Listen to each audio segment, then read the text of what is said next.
Hey, how you doing? How you doing?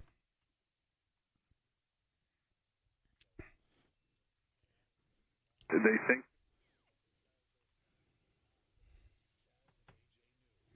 All right, before we get to the fight, a couple local stories. One, Eversource would like to say happy holidays to you all by giving you a gift.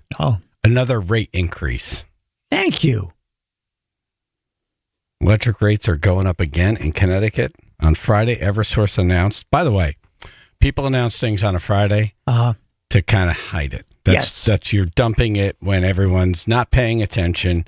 And the hope is by Monday, there's some other story. Right. Yeah. That's a strategy. This is gross. And the politicians got to be hung out to dry for this one. Seriously. Both sides. Yep. They let this happen. So electric rates going up again in Connecticut. Friday, Eversource announced their new standard service residential rate for the months of January through June. It's due to more demand for natural gas. These people are... It's gross. It's gross. It's just gross. Yeah. Then who are they going to blame? Pura, the group of people they appointed. Exactly. Yeah, anyway. That's all they have to say is there's more demand?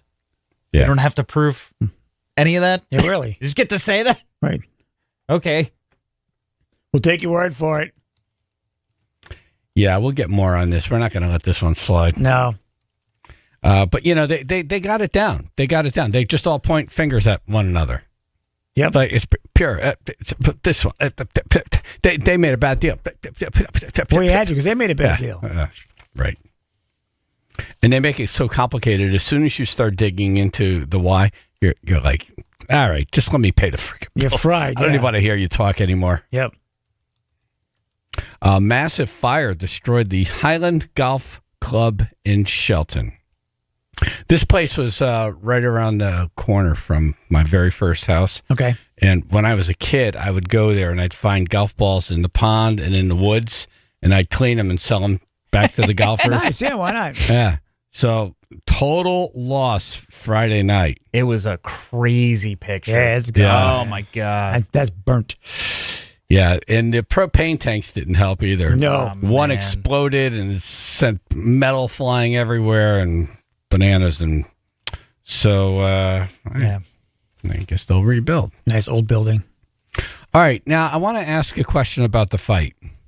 All right, question one is, was that a real fight? All right, call in and tell us what you think. Was that a real fight?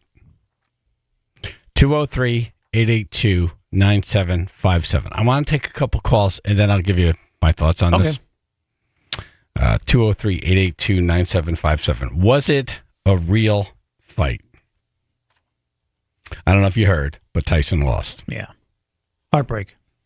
A lot of people are pissed because the viewing experience wasn't great. No. The screen kept freezing. Freezing, buffering. Buffering. Netflix saying 60 million people tuned in to watch. Andre. No, that was not a real fight. Not real. No. No, not at all. He says nay. Okay. Nay. We're taking a vote here. Not real. All right. Okay. It's just a moneymaker. That's it. Made money. Not real. It made money. So question one is it real? Then I have a second question after the first question. Okay. So this is the first question. Was the fight real? Right. Harold?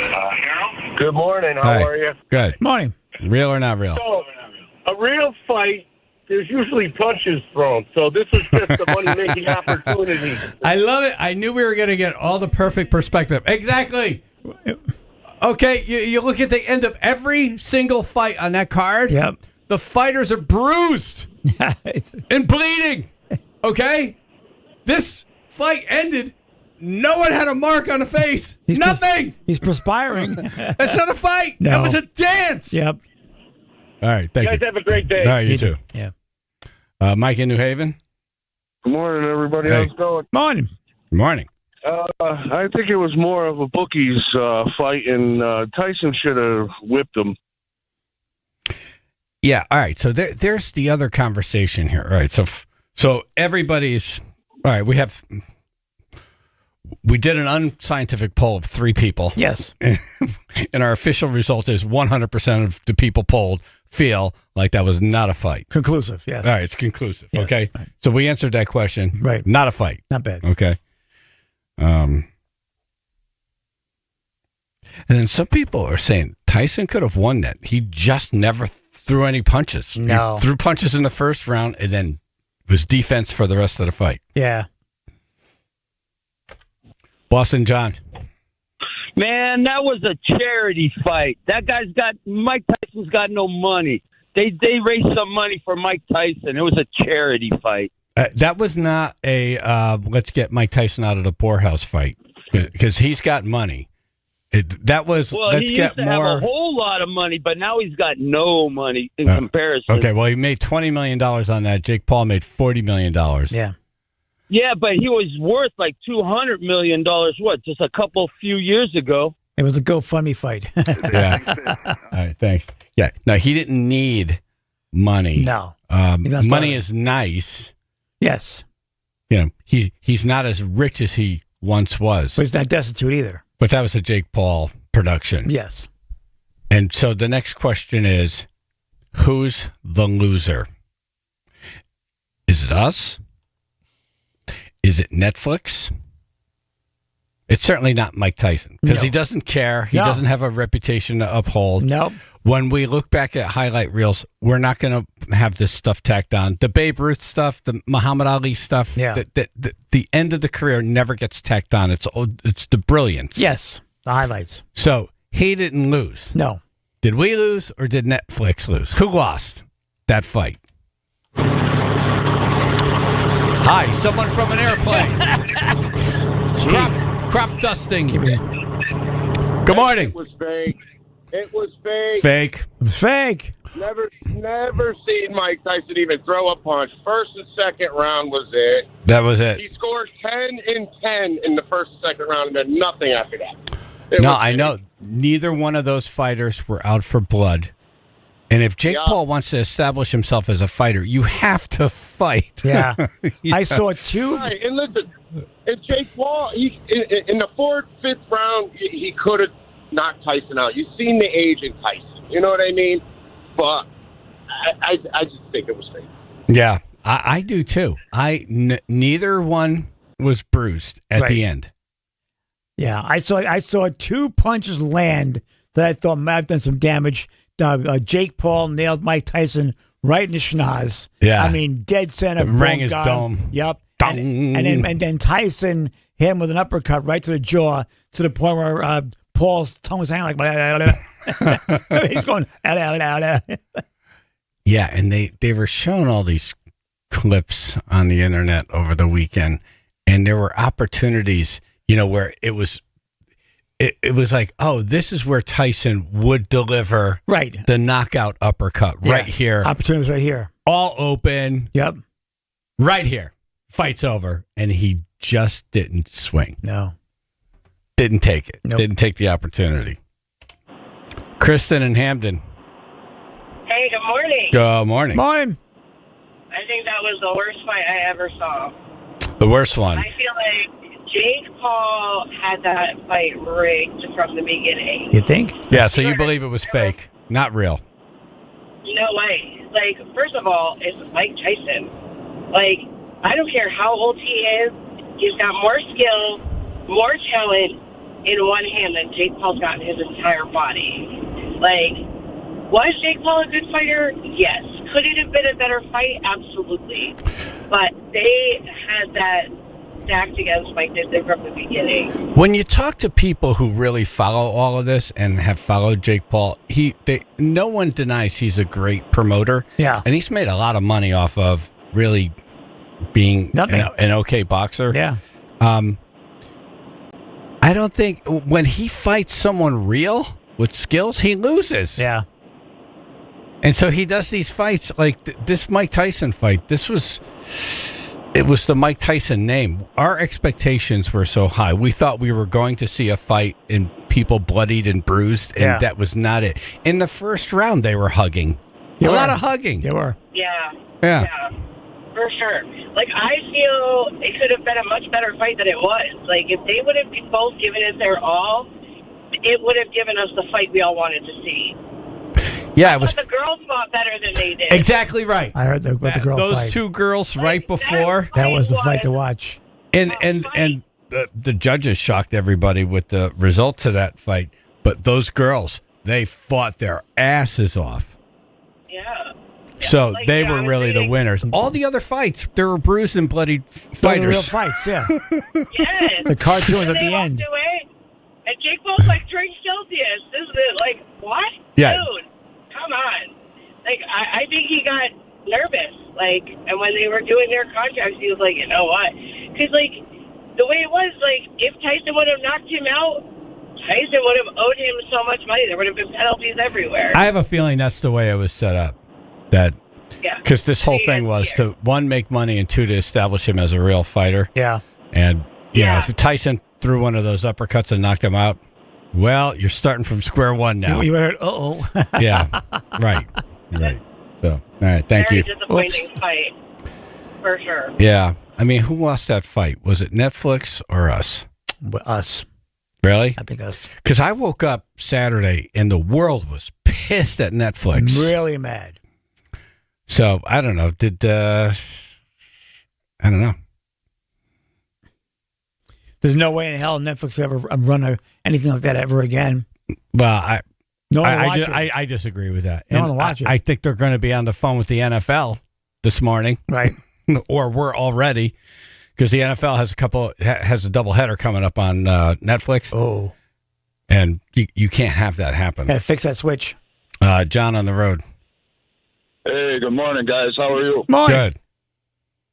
Good. Yeah, I think the loser in this whole thing was the sport of boxing because, you know, as you just mentioned, the ladies who were on before them just put them to shame. They were great. It was just an embarrassing situation. They for, fought Tyson. Their asses off. They were awesome. Yeah. That last bout it shouldn't even been put on TV. The whole point of fighting is watching people really take shots and just stand and fight through it. Be and amazed. Just get brutalized. And Yep. like this was so bad. Yeah. You're right. Probably the loser here is the sport of boxing. Yep. Okay, I agree. It just doesn't Happy exist Monday, the way guys. it did when Right, Mike thank Tyson was even in his prime. And at that point, people were already saying They were questioning it's results. not boxing anymore. Right. All right. We have Joe Zone calling in with the top 10 greatest boxers of all time. 203-882-9757. See, I have a couple seconds here. Kayla in Stratford, real quick. What do you got? Sorry, I just think it's so fake because of both him, Jake, and his brother Logan's track record. They Yeah. have a huge following on YouTube, and his brother is heavily involved in WWE, which is scripted.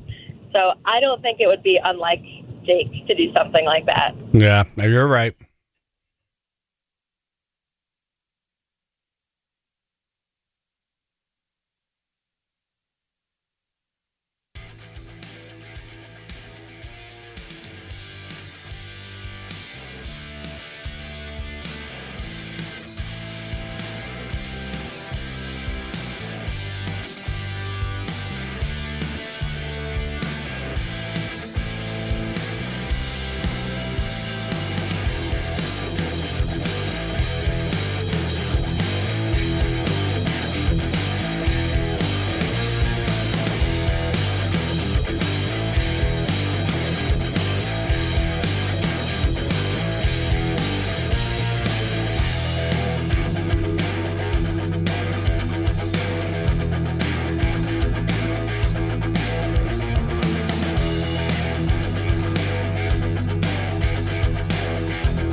All right, top 10 greatest boxers of all time. Before we get to the list, Chaz and AJ in the morning, 99.1 PLR. Let's talk to Joe Zone a little bit about the fight. Did you watch any of it, Joe?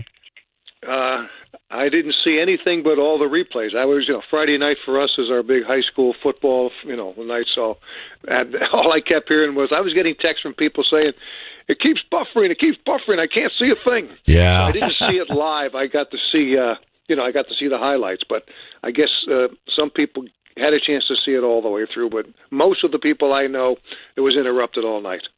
Yeah, it was a tough watch. Yeah. For multiple reasons. One, the buffering, and two, everyone was hoping for a fight. Exactly, yeah. There was no fight. Nope. Look, as far as Tyson's concerned, just the fact that at his age he could stay up that late was pretty impressive.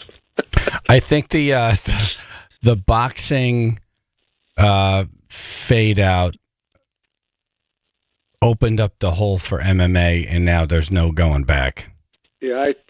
I totally agree. I mean, if you look at my list, it's loaded with the heyday of heavyweight boxing, and now you can't name me three guys fighting in the heavyweight division. And as you said, I think you nailed it. Was as boxing sort of, it's a brutal sport. I mean, when you think about it, and it's not a really great way to make a living except for the payday. The big fights now are these fake fights. Yeah. The Mayweather, Conor McGregor, like the not real, ridiculous no one's going to bleed fight. Yeah. There's nobody I know at this day and age who starts out saying, I want to become a professional boxer, and dedicate themselves to it, and they come up through the ranks, and they become great, and there's other great challenges along the way. Nobody wants to do it. It's a different time. It's MMA now, yeah.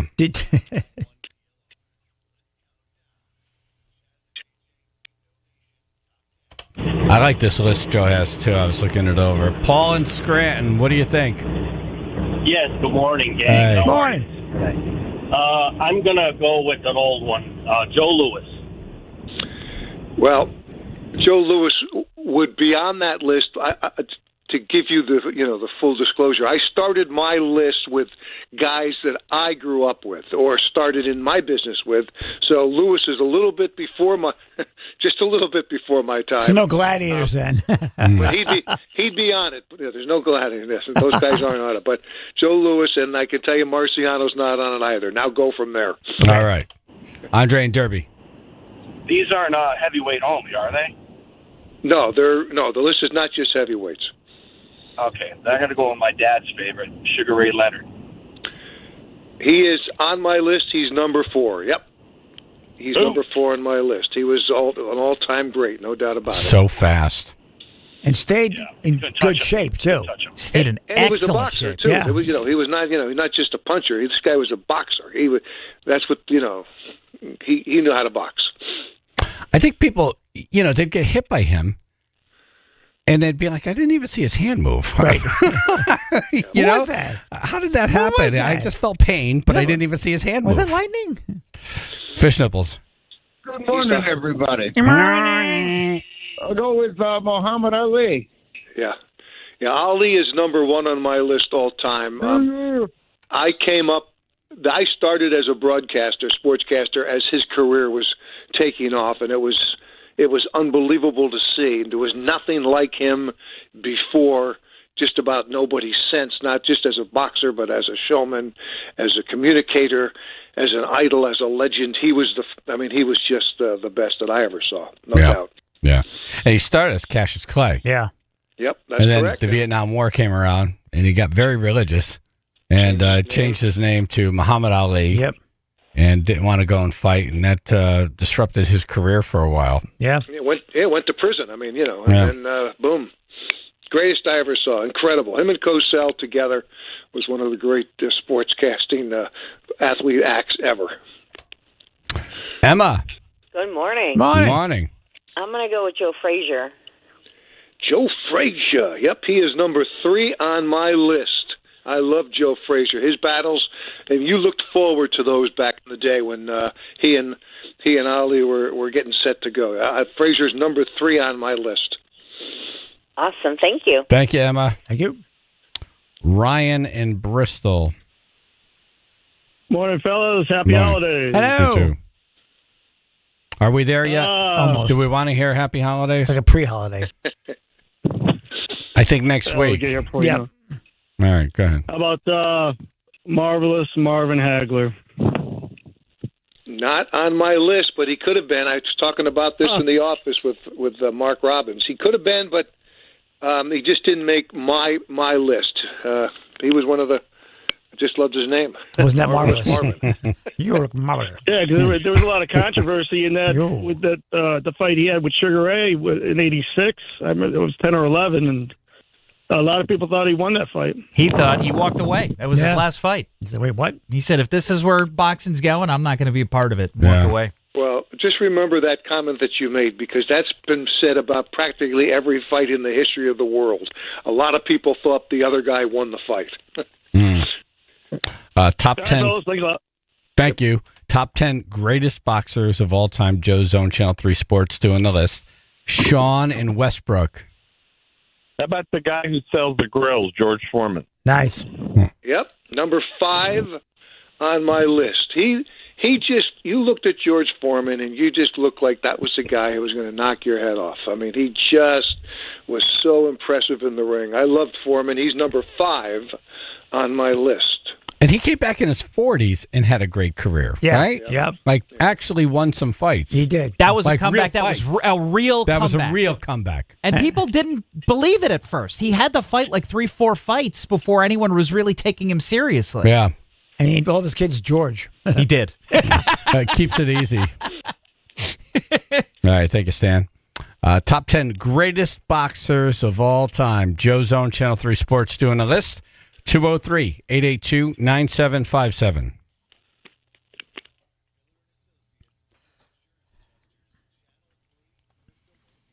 Early clouds, possible shower, then increasing sun and breezy, low 60s, 47 down in Guilford. All right, just starting to see some building volume. We're looking at 95 southbound starting in Bridgeport. This is going to be right around exit 26, moving through in to Fairfield around exit 21. Delays right now early, about 10 to 15 minutes.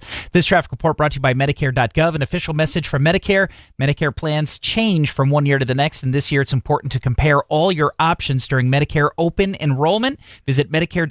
Open enrollment ends December 7th, paid for by the U.S. Department of Health and Human Services. That's your Chaz and AJ Connecticut Lottery traffic.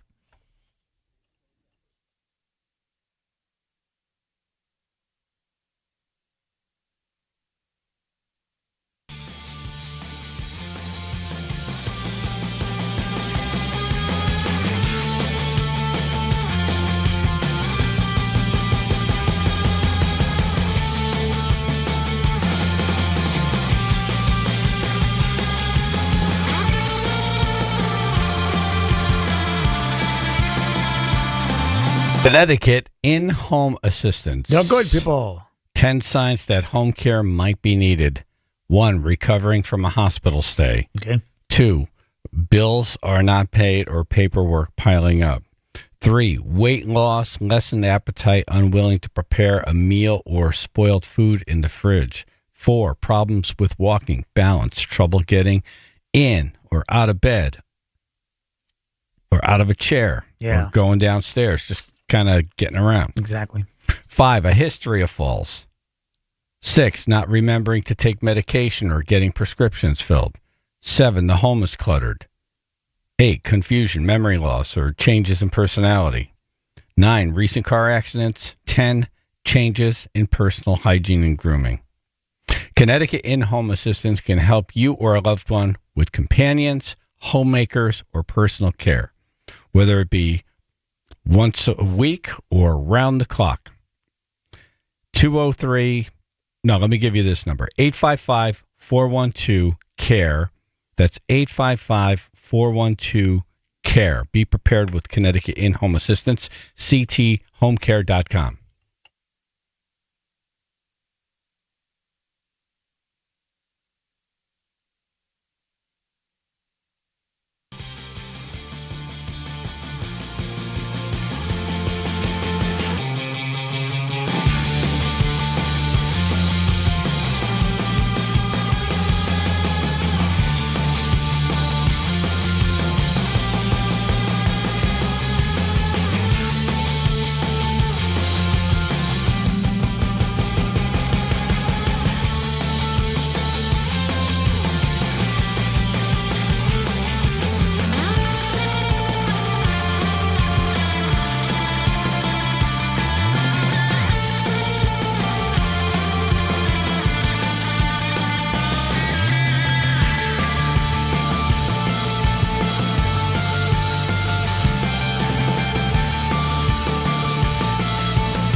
doing top 10 greatest boxers of all time. Joe Zone from Channel 3 is doing the list. What did we get so far?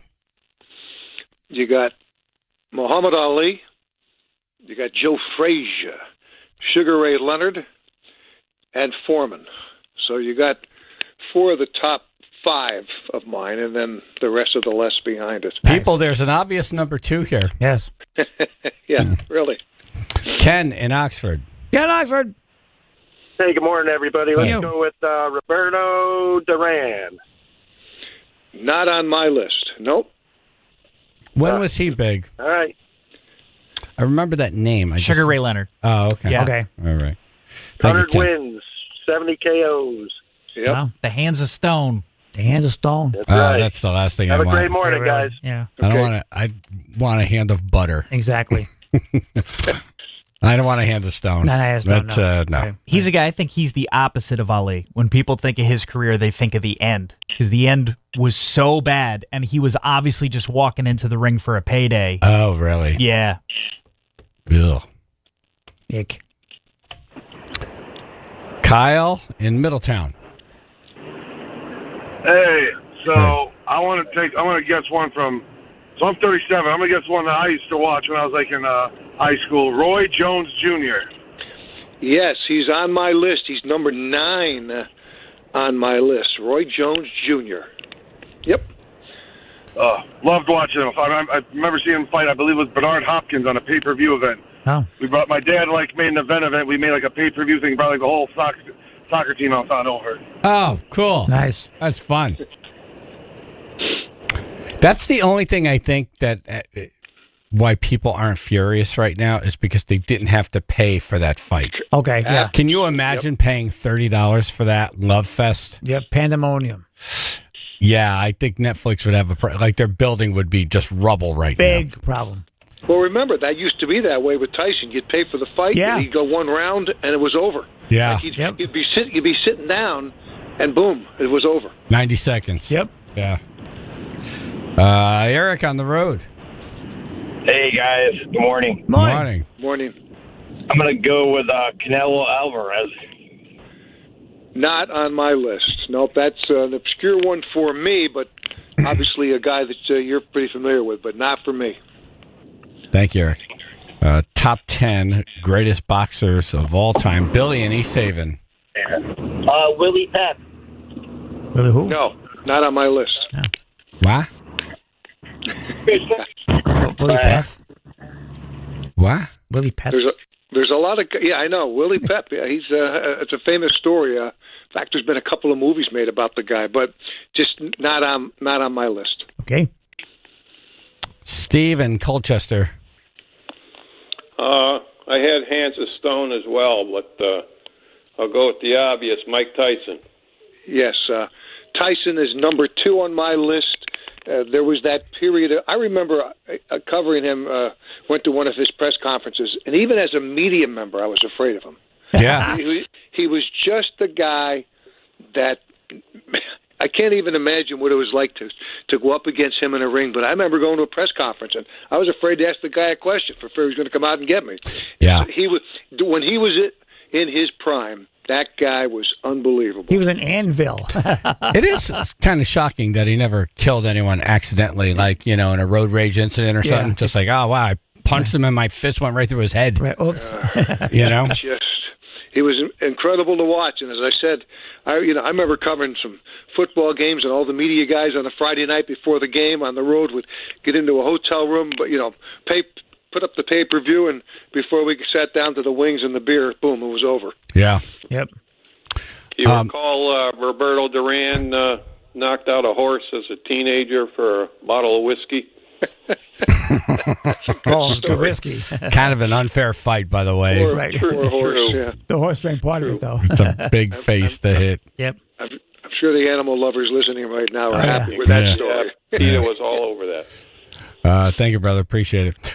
Mike Tyson would agree with this list. Him number 2, Muhammad Ali number 1. Somebody asked him years ago, 20-year-old Mike Tyson against 20-year-old Muhammad Ali, and he said, Muhammad Ali. Really? Oh, yeah. He said, he's jabbing, punching, swinging fast. He's like so fast. He's like, get me out of here. He had every tool as a fighter. Yeah. He could overwhelm you with strength. He could overwhelm you with speed. It was unbelievable. And that's out of character for boxers, as you know, because none of them are humble. No. Harold. Marvin Hagler. Mentioned already. Yeah, Marvin was mentioned. Yeah. He didn't make it, but he's one of the greats. Tyler in Old Saybrook. What is going on? Hey, good morning, guys. Hey. I'm gonna go with Buster Douglas. No, I didn't put him on there. Buster Douglas? Well, he did end that whole... He did, yeah. Yeah. By accident. All right. All right, none of us. Keith on the road. Good morning. I had number 2, but I'm going to go with another one. Evander Holyfield. Yep, he's number 6 on my list. Yep.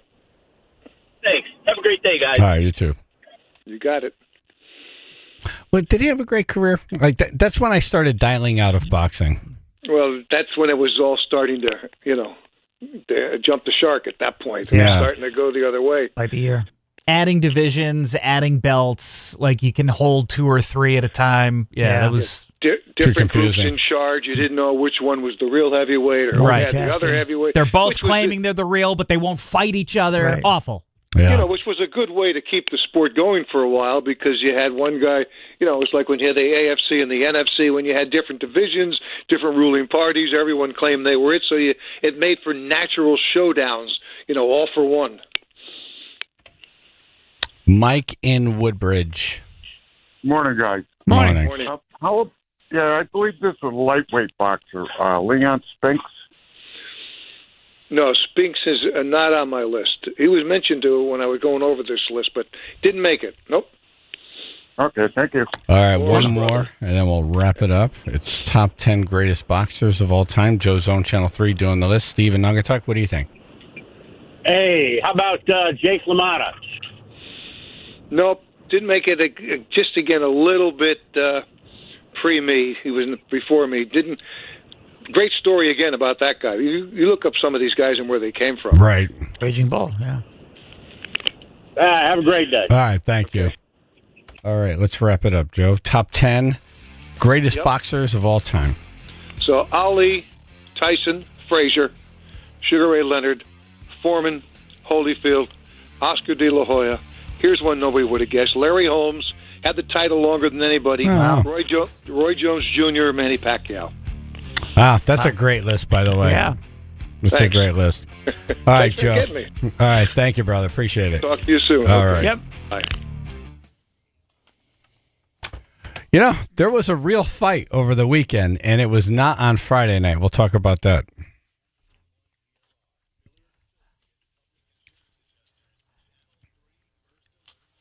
Partly cloudy, possible shower, then increasing sun and breezy, low 60s.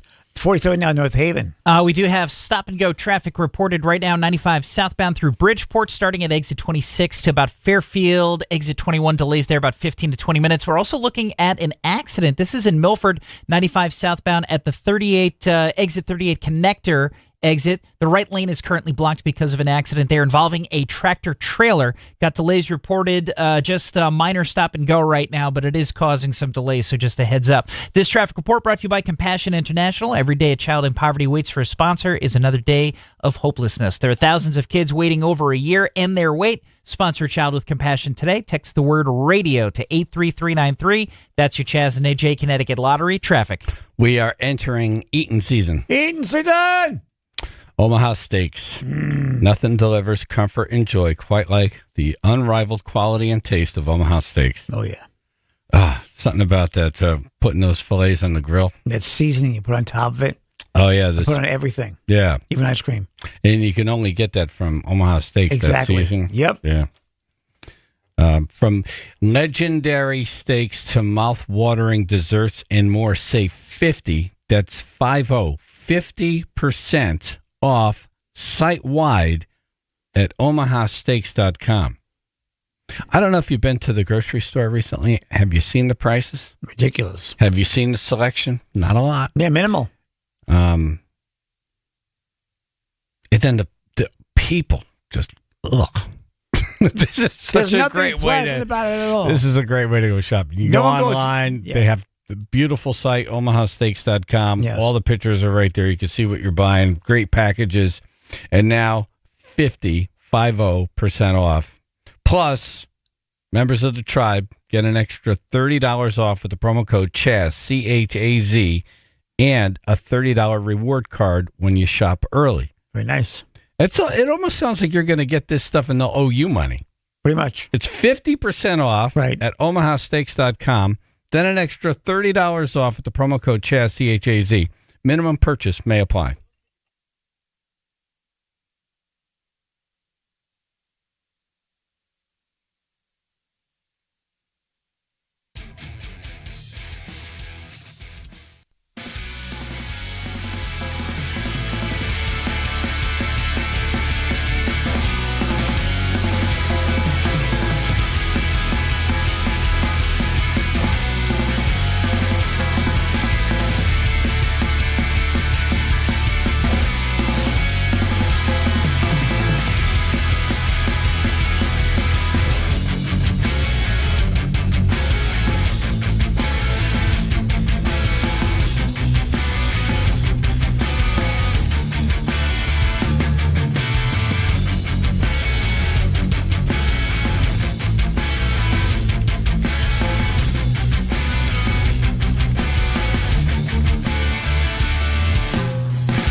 Don't need no stinking therapist. Nah.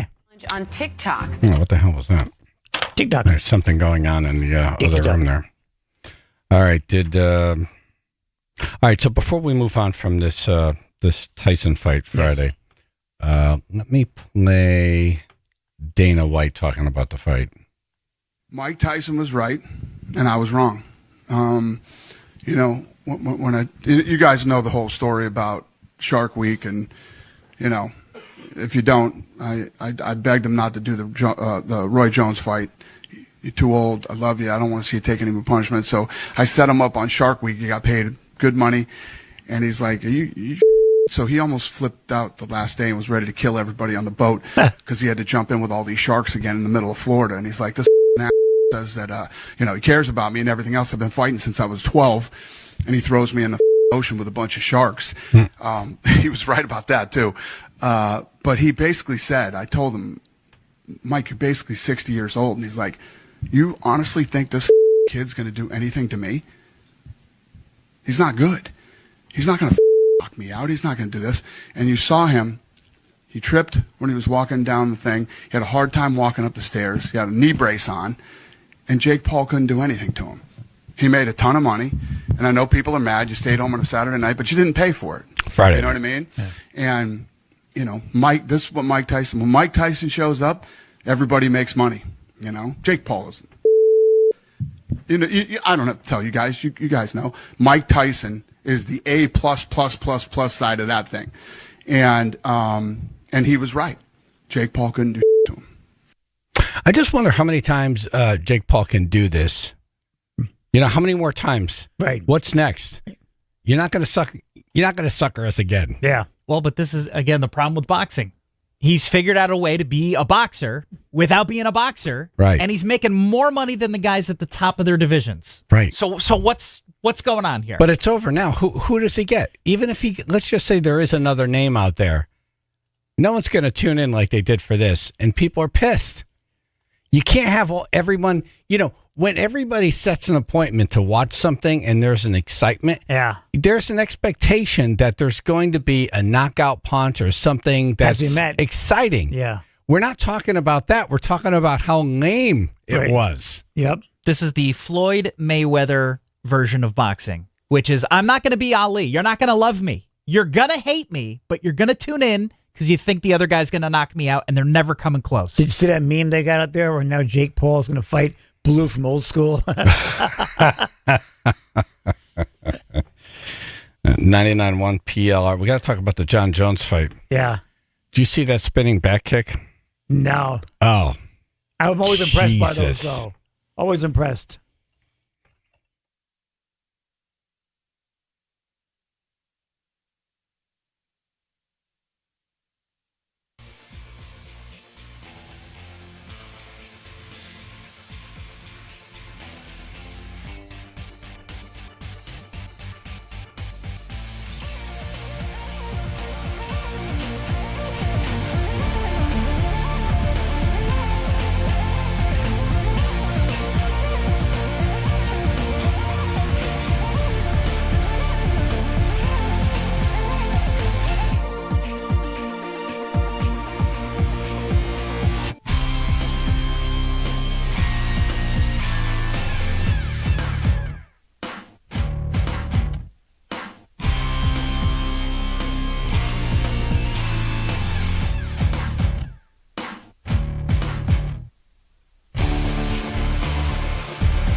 Rory in Durham.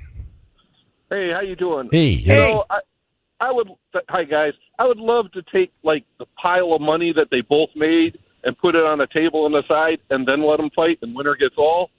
Because Tyson would have knocked him out so freaking fast, and he would have walked away with a satchel full of money. It was all or nothing. Yeah. Believe that. Yeah.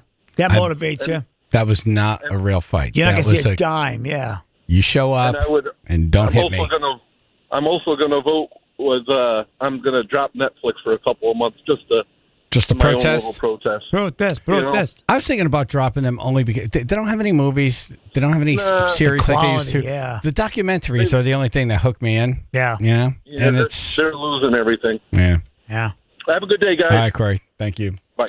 99.1 PLR, Chaz and AJ in the morning, talking about the fight Friday night. There was one Saturday night that we really have to talk about because it was a real fight. Yep. Steve in the car. Hey, what's up, guys? Good morning. Hello. Good morning. Hello, yeah. So this kid, Ryan Garcia, is 26 years old. That's who Jake Paul's got to fight next. He's another anti-hero, badass little kid that's got to throw some sense into him, but it would be an absolute battle of the worst evils. Really? Who do you think wins that one?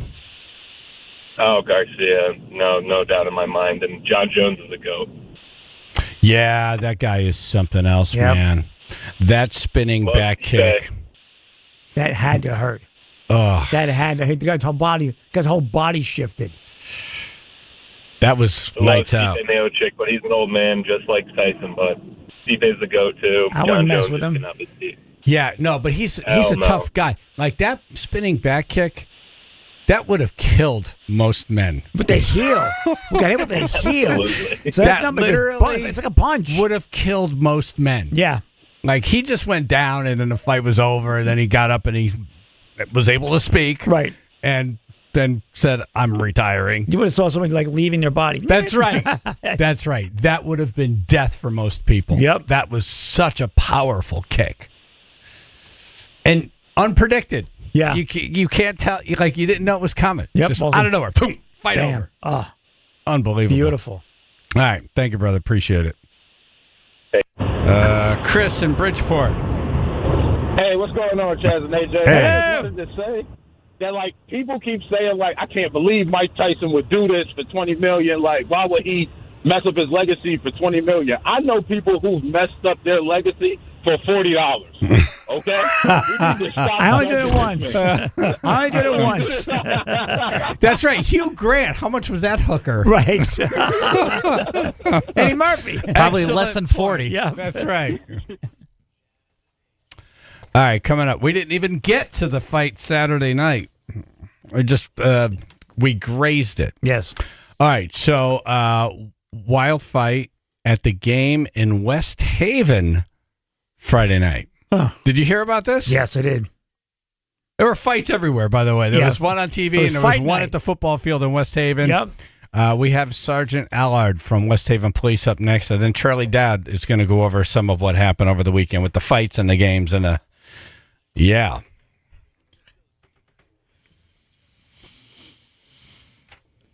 Early clouds, possible shower, and then increasing sunshine and breezy. Low 60s today. 45 now in Bethany. All right, 95 southbound. We do have an accident involving a tractor trailer through Milford. Right at exit 38 to the Milford connector, the right lane is blocked there. It's mostly on the shoulder, but the right lane again is blocked. Emergency vehicles on scene, so hopefully this can be cleared pretty quickly. We're looking at delays now about 40 to 45 minutes. This traffic report brought to you by Aer Lingus. Your vacation possibilities just got 20 times more exciting. Enjoy connections to over 20 cities across Europe when you fly nonstop to Dublin from Hartford with Aer Lingus. Great fares from Bradley International Airport, now available, airlingus.com. That's your Chaz and AJ Connecticut Lottery traffic. All right. Well, I don't know if you've read the news, but Eversource increasing the rates again. Boo! Boo! Not a fan. You stink. Boo! Yeah. Boo!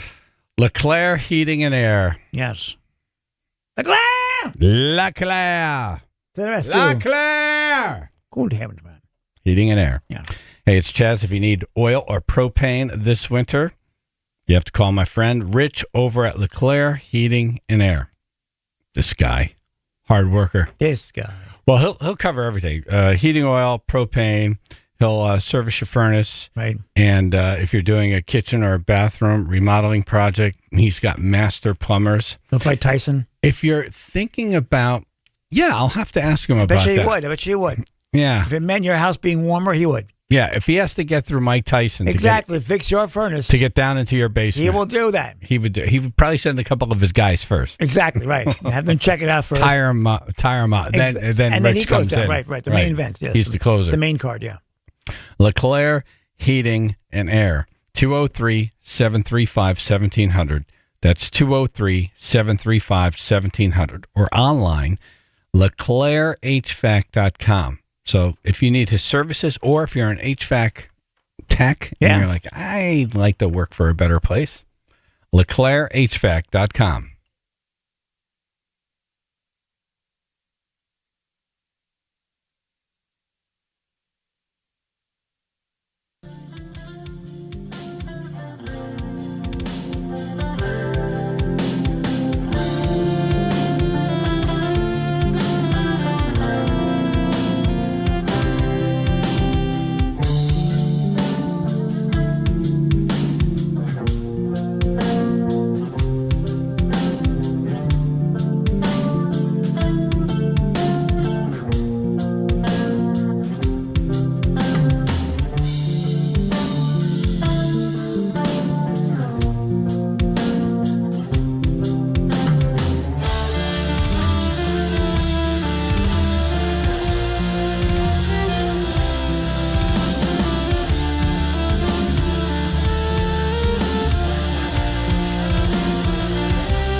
First, we start with Happy Holidays from Eversource.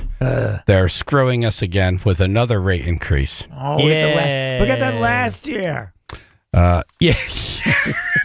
They're re-gifting. Right. Save the gift for Sid. I don't want it. I don't want it. Says 2023 on the tag. Thank you, Eversource. What is it? Oh. I think I saw this already. Oh, I just got out of that position. We're not done with this one, by the way. We're going to dig in. We got to start holding people accountable. Yeah. Let's not let them speak their gibberish and we say, I'm confused. I'll just pay the bill. I say nay. Yeah, we're going to figure it out. Nay, I say. All right. There was a fight on television Friday night, but there was also a fight in West Haven Friday night. It was a wild one, too, at the West Haven football game. It left several officers injured. Oh, my God. Police from Milford, Orange, the University of New Haven, and state police provided mutual aid to break up the brawl. Multiple arrests were made. Sergeant Allard with the West Haven Police Department's on the show now. Good morning. Hey, good morning, guys. Hey, thanks for what you do. We appreciate you. Yes. Thank you. How are you guys? Good. What happened? Well, I was working the West Haven Cheshire game when the fight call came out, which it's not crazy to hear a fight breaking out at one of the football games. It happens more than you would think, but it's a fight. It's broken up. It's taken care of, and that's the end of it. That night, it was call after call. Sergeant who was up there called for the whole shift to show up. And once the whole shift got there, figuring, okay, there's probably about 10, 15 cops there, it should be all set. And when they keyed the mic the last time, you just heard complete chaos. It was as if they were in like a concert hall and just screaming, and that's when they put out the mutual aid call for the local town to show up because they were just overwhelmed. That has to be a sound you're never going to forget. Yeah. It's really not. The guys up there, the minimal amount of guys up there are doing the best they can, and just kids just get pouring in. Where they came from, we don't know. But how many kids were fighting? Well, in the first video we saw from the stands, it looked like 30 kids. It almost looked like a mosh pit. Oh. If you ever seen a mosh pit at a heavy metal concert, but I don't think the high school band was playing anything that would make kids want to mosh. Who was West Haven playing? Was it between the two? Cheshire. Was it? No. This is the Notre Dame game. That was. Oh, okay. That was Cheshire. Yeah. West Haven Cheshire was fine. So no, it was just kids from out of town. Oh. Some West Haven kids, some New Haven kids. I believe I heard possibly some East Haven kids. Okay. Mixture. And that's usually what happens. It's a lot of times it's kids from all over the place that just come. Right, just because everyone's there. All right, got it. Yeah. Wow. Yeah, I heard stories that it was predetermined fight. I heard, and I can't really confirm whether, because sometimes what they'll do is they'll actually set up, hey, go to this game, we're all gonna have a big fight. Right. I've heard stories that it was, and I can't really confirm that, but man, pandemonium. Yeah, it was swarm after swarm, and I think prior to the mutual aid was when the kids were starting to grab the cops and trying to rip them off their friends who were fighting. Oh. So that becomes very dangerous. It's a very scary situation when you have complete pandemonium and you have multiple officers with weapons that not good people, bad people can get a hold of. Yeah. Right.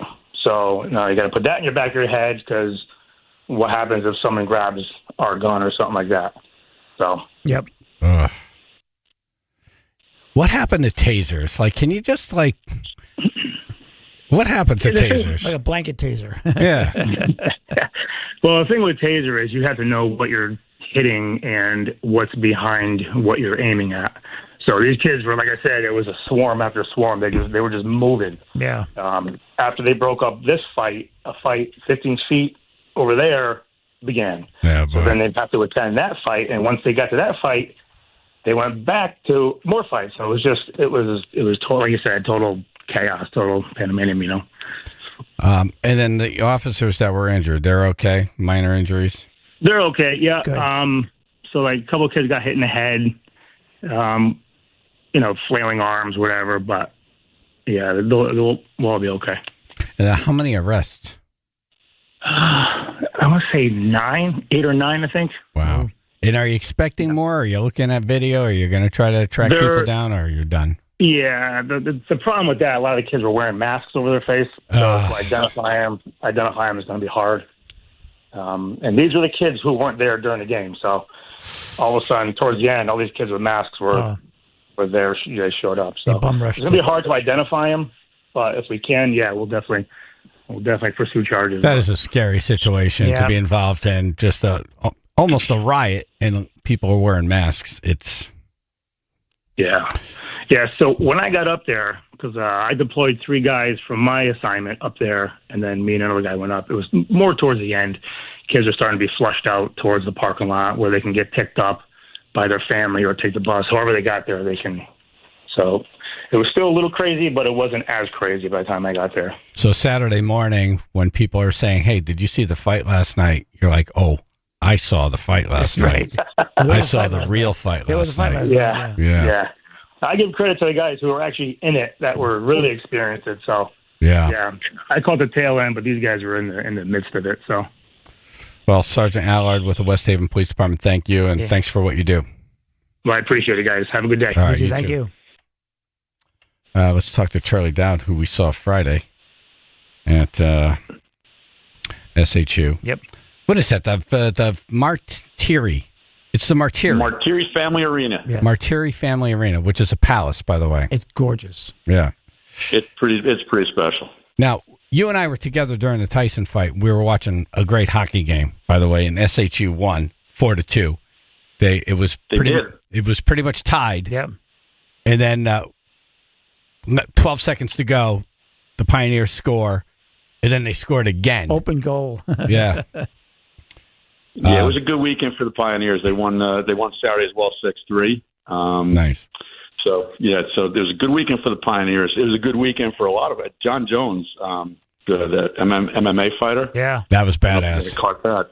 I think, and I watched the highlights. I think that any job description that says you might get a vicious kick into the liver, right? That's a challenging job. And that's what John Jones did to that guy, Stipe. I mean, John Jones is 6'4", 250. And I'm thinking a liver kick is just not a pleasant night. No. I saw that kick probably 100 times yesterday, just over and over again, slow motion, different angles. Right. That kick would kill most people. At one point, you saw from the guy's back, you saw the outline of the guy's foot to his back. It would be nice if you could put that into a computer and then insert other people. Like, okay, let's say Chaz from WPLR. Right. You insert him into the video. Okay, dead. Right. Get an idea. Right? 80-year-old grandmother. Right. Shattered. They do this with cars. It's like, oh, yeah. Right. Yeah. Yeah. Yeah, they do the Safety CGI test. or whatever with the digital. Same obstacle, same speed. Right. Just a different object. There's no need. Yeah. There's no need for super slow to watch the foot. No. To watch a liver change its shape. Yeah. That was the fact that he got up and announced his retirement after that. Yeah. And we were able to understand him, and he wasn't crying. How do you not throw up? Right. I would vomit everywhere. Those guys are unbelievable athletes. MMA it's frightening, but to see those guys in person, they're just freaks. And John Jones is 37 years old. He's got his earlobes have muscles. Yeah, he's a tough guy. Well spoken, real gentleman, class act. Right, but he'll kick in the liver. Yeah, don't let him kick you in the liver. Well, he was saying he doesn't have knockout punch power, so he wanted to develop something that he could use to knock somebody out. Like a donkey kick. And he said, Bruce Lee said, I don't fear the guy with 1,000 kicks or 10,000 kicks. I fear the guy who's worked on one kick 10,000 times. Right. And he said he trained 3 times a week for many, many months on this one spinning kick from both sides. Wow. And undetectable. And he goes, it's a kick, and I'm going to keep using it. It's a kick that, when deployed, and if it lands correctly, no one's standing up it's after. It's going to disable you. Yeah, you're done. Yeah, you're done. Yeah. Good night. Finished. Right. Bye. I think it'd be a good promo to do that. Who can handle that? Yeah. What are you looking at me for? All right, I like my ribcage how it is. Yeah. Maybe raise some money for the toy drive. Remember they used to do like stupid stuff like at the circus? You used to be able to punch a guy in the stomach and stuff. I mean, this is going back before my time. They shot a cannonball at him. Yeah, right. They would shoot a cannonball at his stomach. That'd be a fun circus. All right, $10. See if you could withstand the kick from this guy. Yeah, I got enough boo-boos down there. We're good. Right. Charlie, you watched any football over the weekend? I watched a little bit of football. I actually was trying to stay up last night for the end of the Bengal-Charger game, which was a real barn burner. But I'm sorry I missed the fight at the high school game because that sounds like the most competitive. But that sounded dangerous. Yeah. Well, it sounded dangerous, but that's why you have trained police officers, all these events, because That's right. those guys step in and they do the right thing, and I'm sure they handled it properly. Charlie Dowd, SHU Deputy Athletics Director, on the phone. The Bills-Chiefs game was the game of the weekend. That was the one. They, Chiefs were undefeated, and they lost, and what a hell of a game. And the unsung hero of that game is the defense, because when you have two explosive offenses and the score's that low at the end of the game, those defenses work their asses off. And it was just amazing watching it. These guys have, they have shootouts. Yeah. What a game. I think you're so right. Defense, and even with those two offenses, because I was watching, a good chunk of that game, and Josh Allen's touchdown, like that 25-yard run. I mean, he is just so big and strong, and he just cut through that defense. But, they're shootouts, but yet to your point, the defenses are, making great plays against, Hall of Fame guys. Certainly for the Chiefs, you've got Kelsey and Mahomes, and they've got a great supporting cast. So just any stop is a success. This is I feel like we're in that part of this football season now where it's like American Idol when you're in the middle of their season, where it's like, all right, we know who's going to be at the end, but we have to kind of go through this whole process. We know who's not going to be there. Yes. And we kind of know who's going to be there. Yeah. There's like 9 teams on my radar now. Bills, Chiefs, Lions, Chargers, Ravens, Vikings, Steelers, Eagles, Green Bay. Yeah. Those teams are real good. If you had at least one Lions player in your fantasy team yesterday, you did well. Oh, my God. 52-6. Yeah. Oh, my God. Unbelievable. They're playing for something different this year. You could just see it. By the way. They got to be so bitter after last year's championship game when they had that big lead. They're just playing so well. Yeah. Yeah. What a great football. We've got a lot of good teams here. Yep. I can tell you the Cowboys, the Jets, the Giants, the Patriots, not going to be there. New England, New York football is really not getting it done this year. Yeah. We got to go Buffalo. They're New York. We just got to go with Buffalo. I really do. I like them a lot. I want to tell you how tuned in AJ was to the hockey game Friday night. So the game ends. The Zamboni comes out. We're standing at our table, which we could see the rink from, which is, by the way, that place, again, is beautiful. And I recommend everyone go there and enjoy a hockey game. It doesn't cost a lot. Maximum enjoyment. When I was watching, it was awesome. Yeah. High-speed game. Yep. Real good players. Really got into it. And so we're standing there and we're talking. The Zamboni comes out, cleans the ice. The lights are on. The game's been over for a half an hour. AJ goes, are they coming back out? I'm like, everybody left the stands. Oh, yeah. The players are in their cars. They're driving home. The goals are out of there already. And just are they coming back? There was some guy with like a lawnmower-looking thing on the ice. Yeah, Zamboni. Yeah, the goalie's already got a burrito at home. He's on his couch. But no one said the game was over. I'm like, there's no announcement. That's funny. Hey, we were talking quite a bit about Tyson Paul, and that was kind of a spectacle. That was, if you can get seats to the buffering, I was really disappointed. I'm sure a lot of people were, but I knew we were in trouble. I don't know if you saw the interview with Tyson and his son, and when they cut away, Tyson walked away. He had on a boxing shot. No! Oh, his ass! Oh my God! It was all over Facebook yesterday. Yeah. And as soon as I saw that, I said, "Oh, he's in trouble, boy. You don't look good." No. Yeah. No. Like sumo wrestler. Yeah, not good. It's after the fact, though. He just looked bad, and he was out of shape. I felt bad. It's like two erasers clapping. But,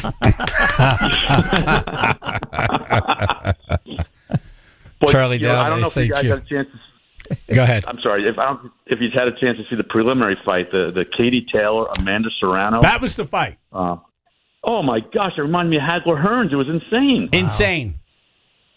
That was the fight. And, when you see at the end of every fight, people bloodied and bruised. Yeah. And then these two guys on the main event. Right. Not one mark. Just sweaty. I'm like, all right. His hair needs fixing. But I tell you, the 2-minute rounds, they seem to add to the action. But, boy, those women do not stop going after each other. It was crazy. Nope. They're true warriors. Yep. And the other champion was that ring girl, Sydney Thomas. Yeah. Well done. Well done. A champion. I would have I'll loved tell you. to had a headset on in the production room. Camera up, camera up. Charlie Dowd, SHU Athletic Deputy Director. Thanks for coming on. Good to talk to you guys. Take care. Can't wait till the next time we're over there. Yeah. 99.1 PLR, Chaz and AJ in the morning. Dumbass news is next. A man arrested after hurling sausage.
.1 PLR.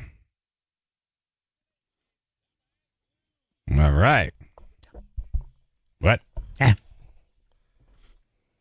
Welcome, Manny Sierra, to the studio. Hello, hello. Yay! Manny. Man arrested after hurling sausage. Let's go to Florida. Crazy stories, crazy place. That's Florida.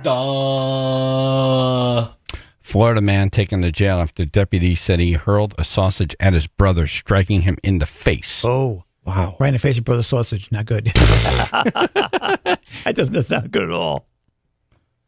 Official said 60-year-old Ray Allen. 60. You know, your life is not going well. Right. So that sausage was very firm then. And his older sibling were arguing. And it doesn't say over what. I'd like to know what started this whole The thing. proper use of sausage? Oh, it's definitely, fine, here, take your sausage. Right, yeah. That's my sausage. Yeah, right. Could be that. They were linked to it. Ayo. Yeah, boy. I want to throw a sausage at you right now. If I had a sausage, I'd throw it at you. They were arguing when he threw the sausage. Emergency rescue responded to the home and washed the victim's eye out with saline solution. Oh. That's sauce in the eye. Allen was arrested on a charge of domestic battery. Good him in the puns. Sausage battery. Now, if that thing was cooking in the pan, right, and you threw it at him and it got hot grease, yeah, then we got a weapon. Now we got a weapon. If it's an ice cold sausage, Just threw raw sausage at his eye. Oh, if it was frozen, yeah, just frozen sauce. The patty, the sausage patty, Oh my odd job.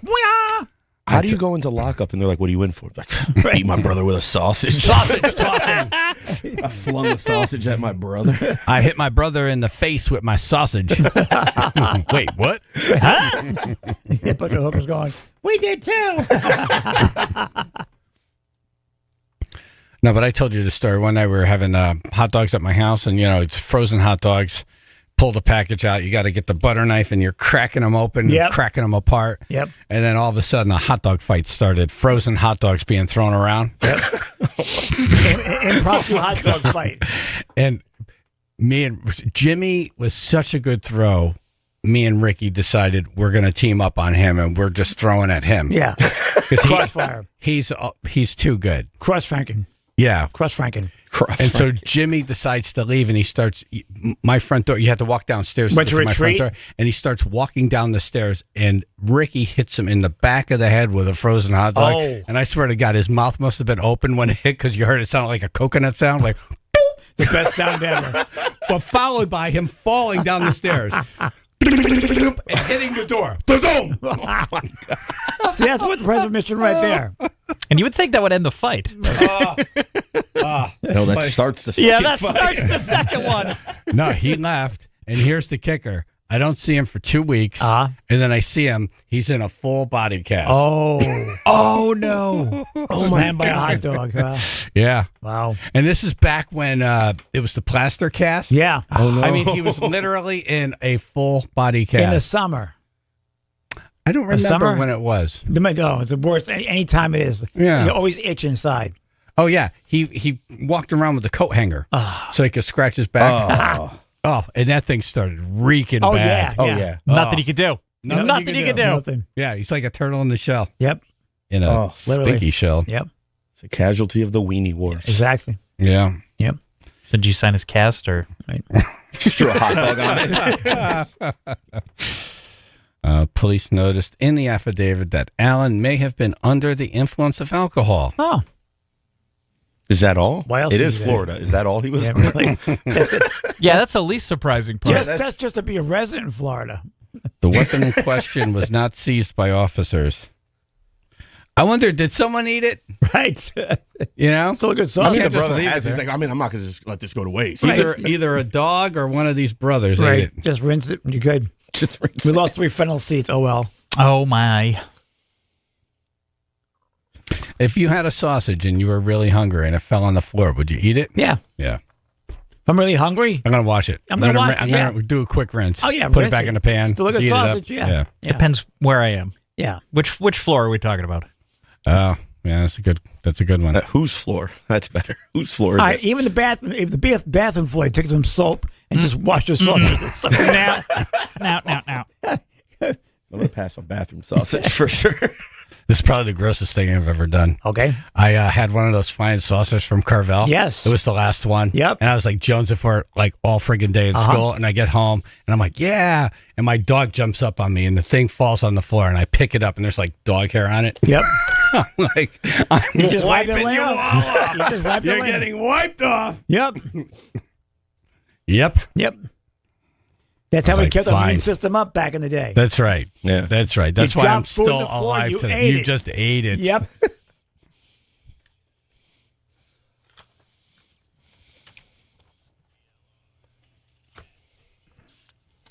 Okay, a motorcyclist ends up on the roof of a car, and then we're gonna ask you, like, who's been in the most or worst accidents? I think we have a couple people here in the building, actually in the studio facility. The results of. Have a couple stories. That's coming up.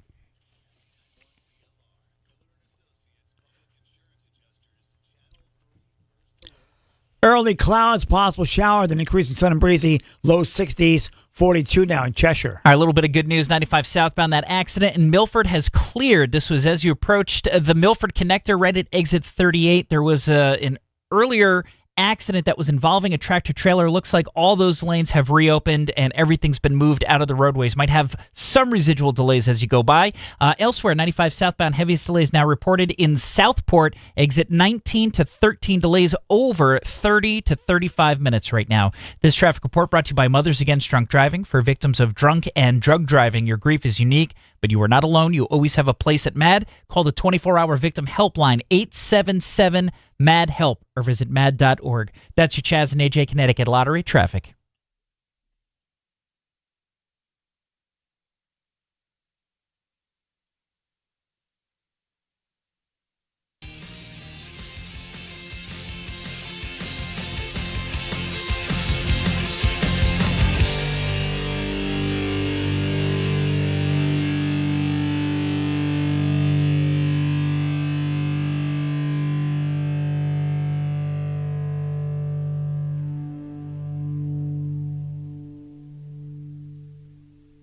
To joint pain, real last when possible with help from QC Kinetics AJ. People here are getting their lives back, getting their mobility back, thanks to QC Kinetics, nation's leader in cellular therapies, revitalizes your joints, talking about advanced regenerative medicine, use your body's own healing properties, highly concentrated, then carefully placed in your aching joint, back pain, shoulder pain, knee pain, cutting-edge treatments, require no surgery, no drugs, no downtime. It's a quick in-office procedure, gets you moving again. I've done it. It works. These protocols have been developed by medical professionals under the leadership of Dr. Mitchell Scheinkup, a former orthopedic surgeon and a pioneer in clinical regenerative medicine. So, arthritic joint pain, say goodbye to that. Do the things you want to do in life again. Very simple. You owe it to yourself to learn more.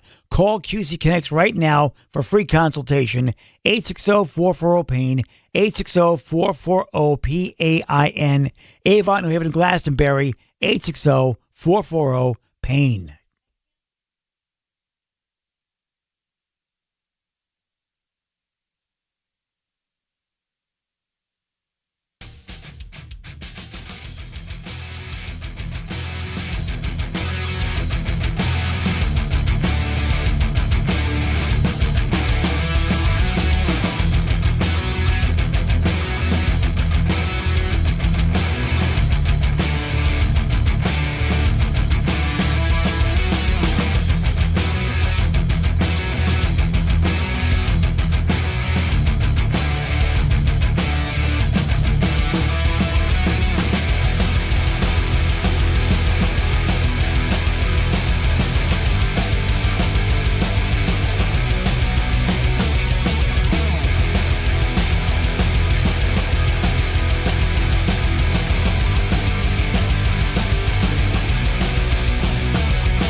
That man's in an ambulance. Excuse me? That guy. Okay. He's an interpreter. Everybody have a nice weekend? Wonderful, yo. Oh, good. Manny Sierra's in studio, and he brought in, what is this? My girlfriend made brown cinnamon sugar apple cornbread last night. All of these things are good. Yeah. Cornbread, yes, apple, cinnamon. Right. Awesome. Yeah. All right, so I'm going to take a bite. I'm not going to start seeing dragons. I mean, the flavor's great. It might take you somewhere, but you might hear there's White nothing, Room all of a there's sudden. nothing special in it. No. Okay, all right. It's just a standard. I feel like I have to ask, but people your age. You can walk through walls, dude. This isn't going to be a Florida Man headline somewhere. In a white room with black. Wow, this is really good. Yeah. Right. Holy smokes. Now, how do you feel, Chaz? Chaz. We'll check back in 10 minutes. Why is it on the roof? I don't know. She's a keeper. Oh, yeah. Nice. All right, whatever you do, don't stand up or sit down too fast. Just remember, you're a small being in a huge universe. Just know, Chaz, you're going to be okay. What's your girlfriend's name? Bree. Thank you very much. Yeah. Really Lovely thoughtful. Name. Lovely name. Did you see this TikTok video? This guy, it's a motorcycle driver. He's going down the highway. He's booking. He's trying to split the lanes going between the cars. And it just didn't work out. Now we're going to hear audio from someone who has a dash cam who's watching this. Have a chat about the announcement today at Carlton. Good afternoon. By the way, that's really the fighter that took that John Jones kick. Right. Oh, man. That was what he was saying in his head. Oh. That was his liver. Miocic. Yeah. That's what you should take that audio and put it to him. Right. Going. I don't even think he could make a sound at that point. That's His right. body was just.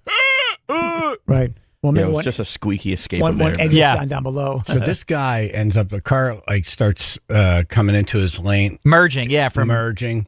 And the motorcyclist is like, uh-oh. And then he hits the back of a car, does a flip, and ends up on the roof of the car. Ta-da! He got lucky. Right. Yeah. He's fine. The East German judge loved it. 8.5. It did look like a gymnastics move. Yep. Jesus! On the car! In Boston? In the car! No. I think it's Australia. I think it's Australia. Yeah. I don't think anyone's in the car with this guy, though. So he's just shouting to his own camera. Right. Jesus! On the car! Maybe Jesus has the wheel. Here, try it again. On the car! He's repeating it to nobody. He took out Manny. I love that. Ah!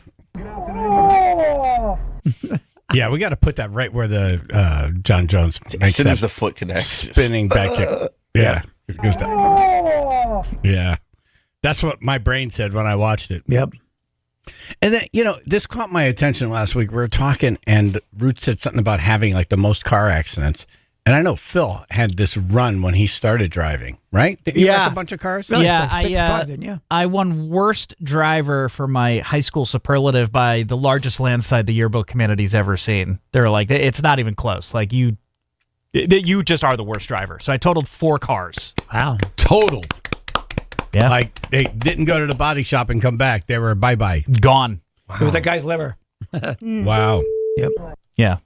Here's my dad after accident 1. Accident 2, accident 3, and then 4. It's. I was voted most likely to be a stunt car driver. Nice. And Is they that had right? to change that because they were going to make it the most likely to be a crash test dummy, but they thought that was too mean. Right. Wow. Oh my God. All right. Let's hear about some of these accidents, Ruth. So I too had a pretty bad run when I started driving. I blame my driving school for giving me a license. definitely in the not first your place. fault. No, Yeah. of course not. No. They told me to crash.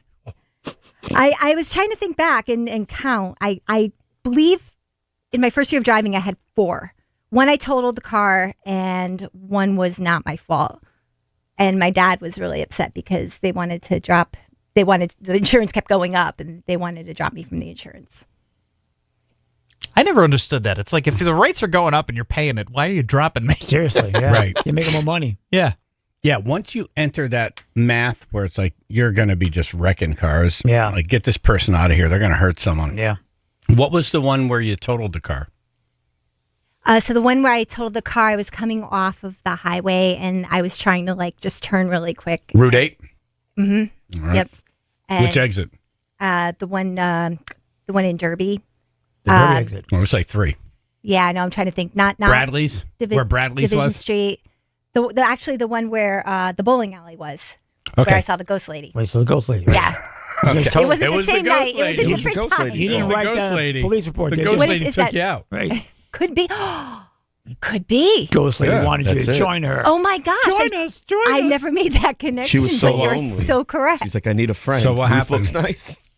So I was coming off and I went to turn into one of the where was it Bradley's was there? Yeah, Bradley's and Stop and Shop. Mm-hmm. And I went to turn and another car was coming and we collided.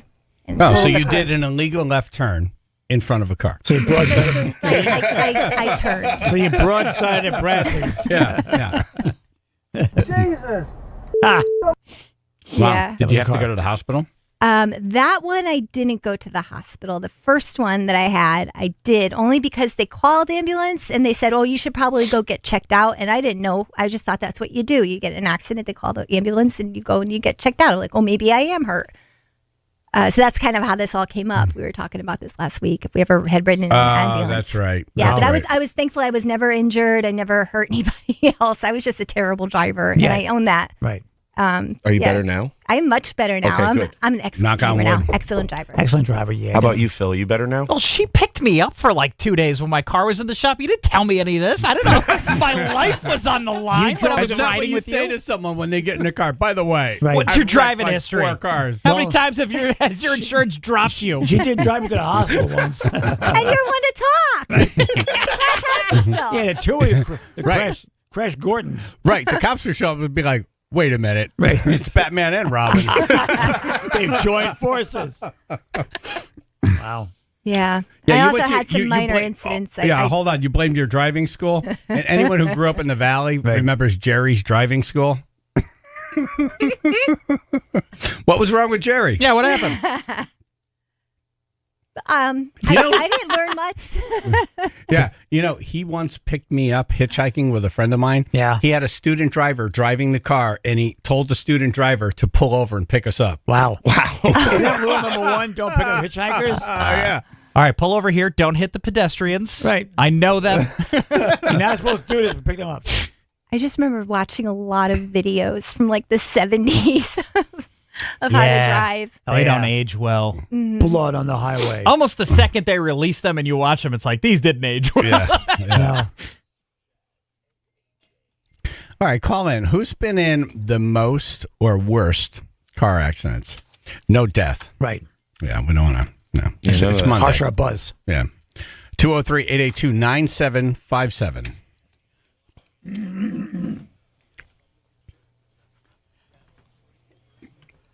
Early clouds, possible shower, then increasing sun and breezy, low 40s, 59 New Haven. All right, we've got heavy stop-and-go traffic right now, 95 southbound, starting in Southport, exit 19 through to exit 13. Delays there about 30 minutes. On the Merritt Parkway southbound, heaviest is going to be through Norwalk, right around exit 40 into Stanford at exit 36.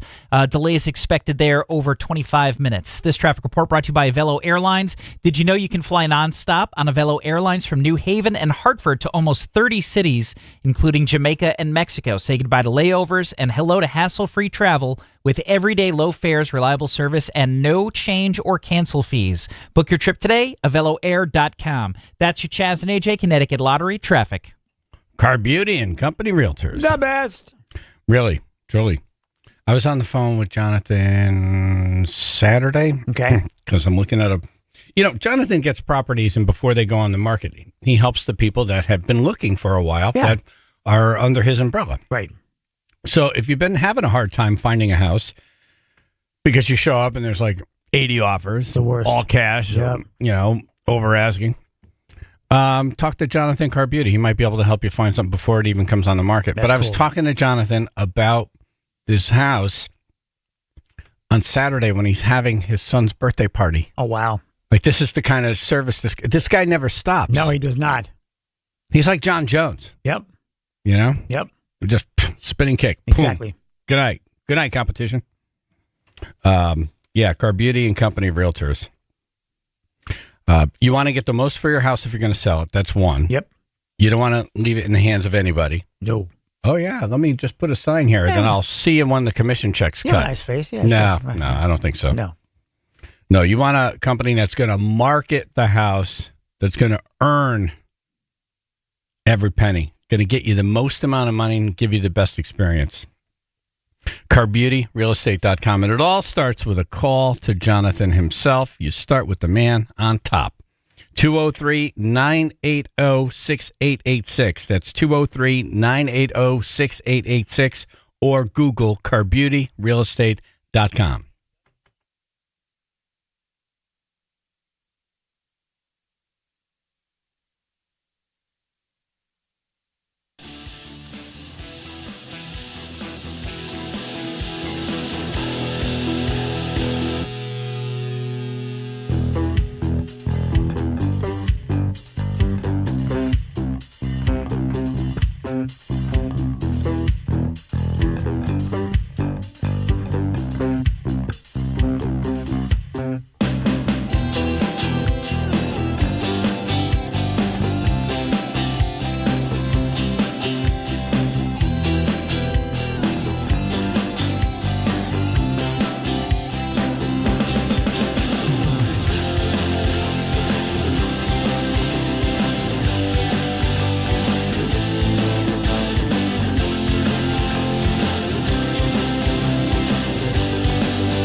Steve in North Haven. Hey, good morning, gentlemen. Morning. How you doing? Jerry was a great guy. He used to sleep when I was driving. He used to go take a nap. Pass out. Fantastic. Out of fear. Yeah, he's like, go anywhere you want, because he knew my father really, really, really well. Oh, that's cool. But yeah, Jerry was a great guy. Rest in peace, Jerry. But anyways, I was going to a call for an EMS call, and I got, I kind of cut in front, which I didn't see the car. Got hit broadside, and then ripped out my rear end in my truck and just, I don't know, my truck just fell right on the side, on the driver's side. And it was like slow motion. And yeah, that's wild how that happens. Yep. Yeah, and so I get out of the car, and long story short, I had my firearm in the back, and I was more worried about that than anything else. Yeah, because that's just like, where is it? Yeah. Locate it. Kind of need well, that. I knew where it was. It's just that when they flipped the car, my truck back over, I was more worried about it going off, possibly falling out. Right. So, but I told the cops about it, and they were pretty good about it, which I knew them all. So yeah, as long as you have a permit. But, yeah. Yeah, no, I had my permit. I'm not that stupid or crazy. I don't go to jail for that stuff. So no. I'm not that stupid. I got to jail, but not for that. Not for that. Yeah. Who do you think I am? Well, I never. The only time I've been in jail is when I used to pick up patients in the cell to bring them to the hospital. That was the only time I've been in the jail. Gotcha. So, Well, thank you knock for on wood, but thank you all for right, being gentlemen, EMS. have a good day. All right, You too. Steve. Yeah. Be safe out All there. right. Bye-bye. Not an easy job. No. Well, I'm waiting. No, you're not anymore. Yep. You're on. Hello. Hi. Hi. Bye. Paul So- and Milford, you're on. Thank you. So I was stationed in Athens, Greece back in the 70s. Thank you for your service. Thank you, sir. Thank you. You're welcome. And What's happening? uh, I need to know. I'm nosy. anyway, so we went out, a friend of mine and I, we went and got a 6-pack of Ouzo, and we were drinking all day. Oh my God! Ouzo. Oh my God! Greek joy So we juice. decided- Have some respect for yourself. Oh. I know. It's Well, it got better. We decided to go back to the bar where we started. And at that point, I was so bad, 2 of the people that I hang around with grabbed me and put me in his car, and they were going to take me home. The other guy that I was drinking with thought I was kidnapped, jumped in his car, chased us down, rammed us in the back end. We crashed off the side of the road, hit a wall. Both the driver and myself got ejected through the windshield. Ooh. Then it got better. The other guy came, was drunk, and he says, the best thing everybody can do is run and hide. So I hid. So then they had 50 people combing the fields all night long looking for my body.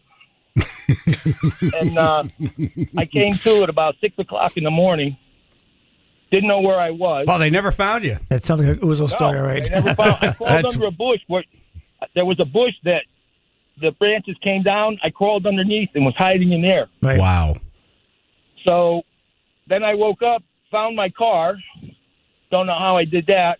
Drove to the top of the mountain where our site was in second gear because I separated my shoulder, and got to the powerhouse, and they said, hey, they've been looking all over for you. Go in the bathroom, wash your face. You're covered in blood.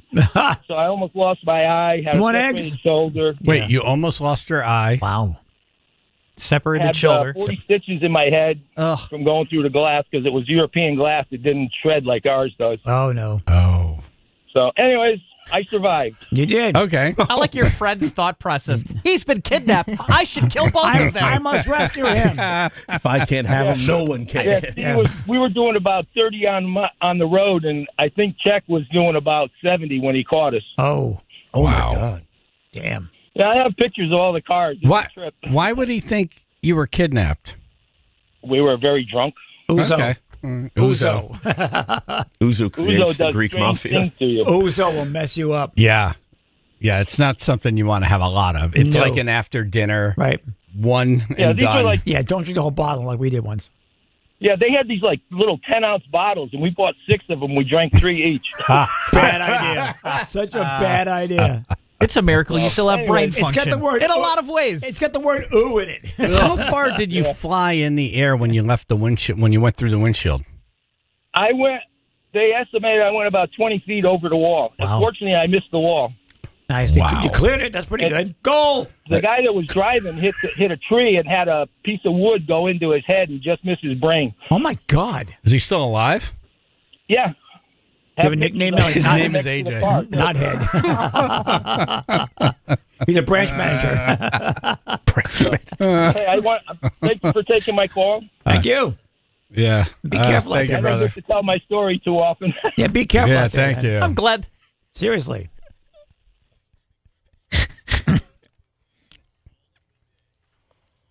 Glad you're alive to tell that story. Damn, man.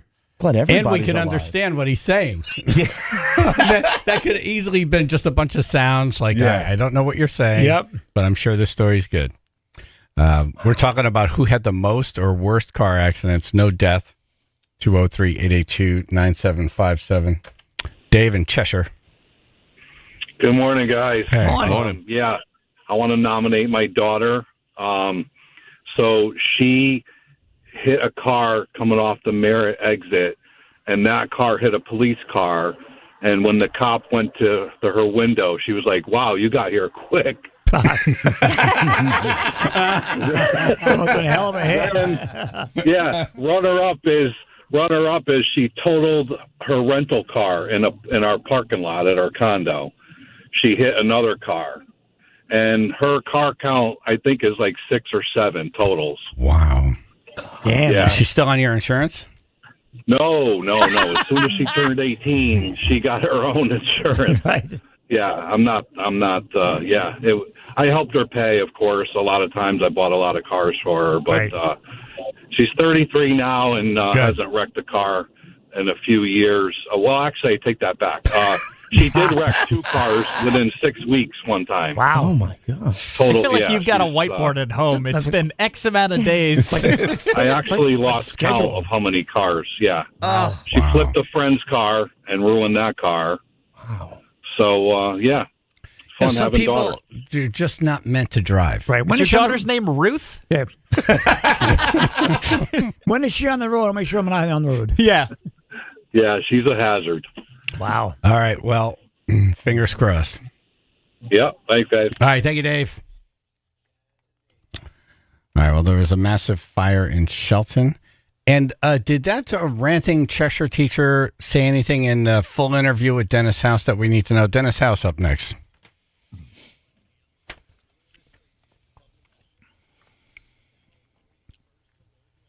We have early clouds, possible shower, then increasing sun and breezy, low 60s, 42 down Wallingford. 95 southbound delays primarily through Southport starting at exit 19 through to about exit 13. Delays there, 25 to 30 minutes expected. We do have another pocket of delays in Stamford, 95 southbound between exit 9 and exit 6. On the Merritt Parkway, that's going to be Norwalk now, heaviest delays. Exit 40 through to Stamford at exit 36. Delays there, 25 to 30 minutes. This traffic report brought to you by Velo Airlines. Did you know you can fly nonstop on Velo Airlines from New Haven and Hartford to almost 30 cities, including Jamaica and Mexico? Say goodbye to layovers and hello to hassle-free travel with everyday low fares, reliable service, and no change or cancel fees. Book your trip today at veloair.com. That's your Chaz and AJ Connecticut Lottery traffic. Griffin Health. Griffin!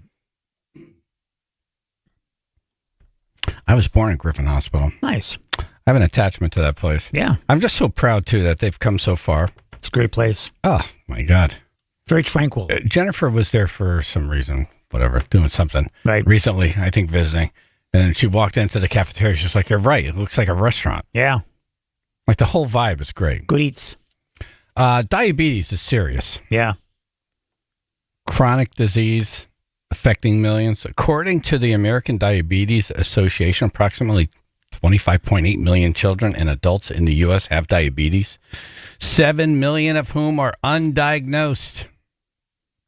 Not good. No. I lost a friend to diabetes. He just didn't do the right things, you know? Yeah. My friend lost both legs. Ugh. First bad. one, then the other. It's bad. Yep.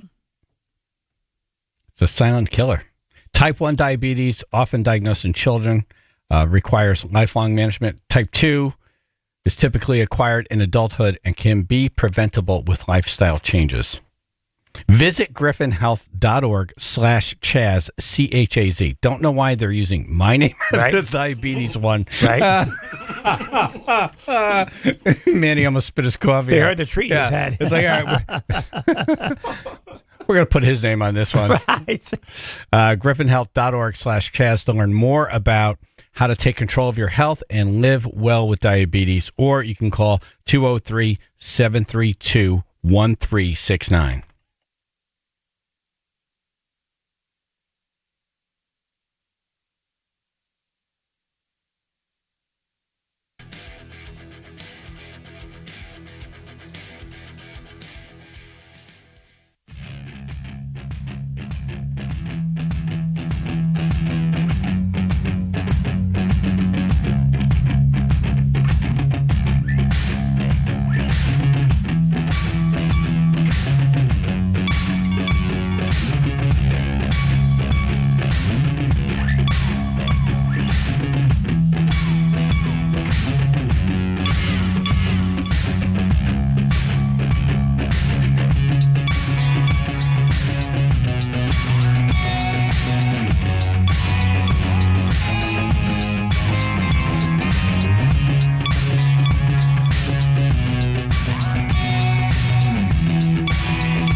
Okay, we have lots of things to talk to Dennis House about. Yes. But let's start with this exclusive interview he had with the ranting Cheshire teacher who resigned. Good morning, gentlemen. Good morning, Dennis House, News 8. Good morning. So you ran the whole interview yesterday. Was there anything in there that we need to know about? No, I mean, Annie Dunleavy is the woman's name, and she walked us through the process that led to this video, which she admits was a mistake. She never should have done it. She said she was concerned and angry about the outcome of the election, and she apologized for what she said. She sent a message to the parents out there. She says, "I'm sorry, I've resigned," and she wants to move forward. She says she has Trump people in her family, Trump supporters in her family, and she loves many of the Trump supporters in her life, and she is very apologetic about it. AJ said he almost felt bad for her. I did. I do not. At one point, I started feeling bad for her. No, you got to use your brain, especially if you're a teacher. Well, you should have half a brain if you're a teacher. I will say this, to AJ's point, she's apologized, and does the punishment fit what happened? That she's going to be vilified forever? Not forever. I'm a believer in forgiveness, and you try to learn from it. I didn't get the sense, and I've sat across from people who have been accused of some serious crimes and committed serious crimes before, and I didn't get the sense that she was a dangerous person. I think she said something foolish, and she shouldn't have said it. Right. And I can reaction, totally understand how it. Yeah, and it's not she said something that was knee-jerk dangerous. reaction if you post it. That was her mistake. She should not have posted it. Totally. Everybody, The whole thing was. We get mad. We say things. Well, the whole thing was a bad decision. She shouldn't have said it. She shouldn't have posted it from the get-go. And I understand, parents being concerned. If I was a parent, I'd be concerned. Yeah. No, So one of those parents. that was it was good that you got that interview, and nice exclusive to you. Yeah. Thank you. Dennis House, News 8. Well, I'm honored that she trusted me to ask her. How'd you do that? Tell her How'd you get her? Did you track her down? Were you knocking on her door? I can't reveal every secret that gets me an interview. I mean, all I'll say is that I've done this, for a long time. I've been serving the people of Connecticut for 32 years now. Isn't that crazy? And when I get an interview, I hope that people see that that I'm easy to talk to, and that we can have a good conversation and flesh out some details about a story that I think people are following in this, other stories. And I've been blessed to have some good interviews this year, and I sat down with Jennifer Dulos' mother. All right, you're not going to tell us. I get it. No house method. Okay, don't tell us. That's fine. Well, every reporter, every journalist has, a style and things that they do. There are many great journalists in our state, and I feel blessed that, that I got this interview. Yeah. No doubt. Yeah. Great. Eversource, the rate increase. Again. Dennis, we got to do something. We do. Well, there's going to be a lot of reporting on this coming up, and I can tell you that we have had some Eversource people on in the past, and we're going to look to get them on the program soon. So I don't have any solid answers for you this morning, but I know that there are a lot of people who are concerned about it, and they should also reach out to their state lawmakers. I think state lawmakers, we've had them on from both parties in to talk about it, and Dave, I think that if you have a concern about it, you should reach out to your state lawmaker, because if your state rep or state senator... They've built a machine that is perfect. Yeah. So Eversource blames the deal that the politicians made. Politicians blame Pura. No one takes any responsibility. No. And then when they started trying to explain this to you, it's so complicated that people are like, yeah, whatever, I'll just pay the bill. Your brain hurts. Yeah, no, they got this down to a science. We have to stop kid gloving these politicians and treating them like celebrities, and we have to stop taking photos with them at dinner parties. Like, who am I? Look who I'm with. It's like, no, you're not doing the work of the people. I think people forget that the politicians work for you. Right. They're above you, but they serve you. That's what they're here for. Totally. And I think, obviously you've had them on your program, I've had them on mine, and it's a small state, so you're going to see a lot of these people at gatherings and charity events and things like that. And you're also going to require that they work for you, and they do. And I think it's important that people know that there's an easy way to email or to call your state lawmaker's office. It's all online. And if you have an issue, you should take advantage. You should go to these things when they have coffee with the candidates and coffee with your congressperson to meet them and to talk with them. That's what they're there for. You pay their salaries. So, and I think a lot of them put themselves out there. And if you want to talk with one, I think there are a lot of easy ways to do it. We don't have at any of our radio stations, or I don't see them at any television stations. What we used to have is that one reporter that the politicians hated. Yeah. That they would go and they would just ask the tough questions. They would just, dig in. And, we don't have that anymore. Yep. When you're sick on. Dennis, you should be that person. Out there. Hey, listen, I've asked the tough questions too. And, if sometimes politicians come back for an interview, sometimes they don't. I have a few who don't want to come on my program, and that's their prerogative. But there are other, and I'm sure you have some who don't want to come onto your show as well. I don't want any of them here anymore. I'm just so tired of this. It's the same stuff every day. Yeah.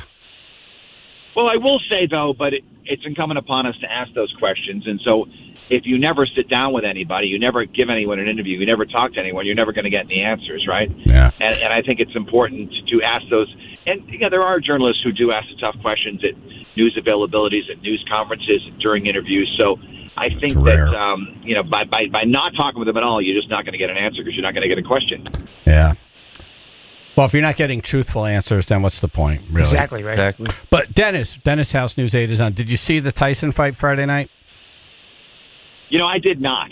Yeah. I did not. I had a very long day on Friday. I had to MC the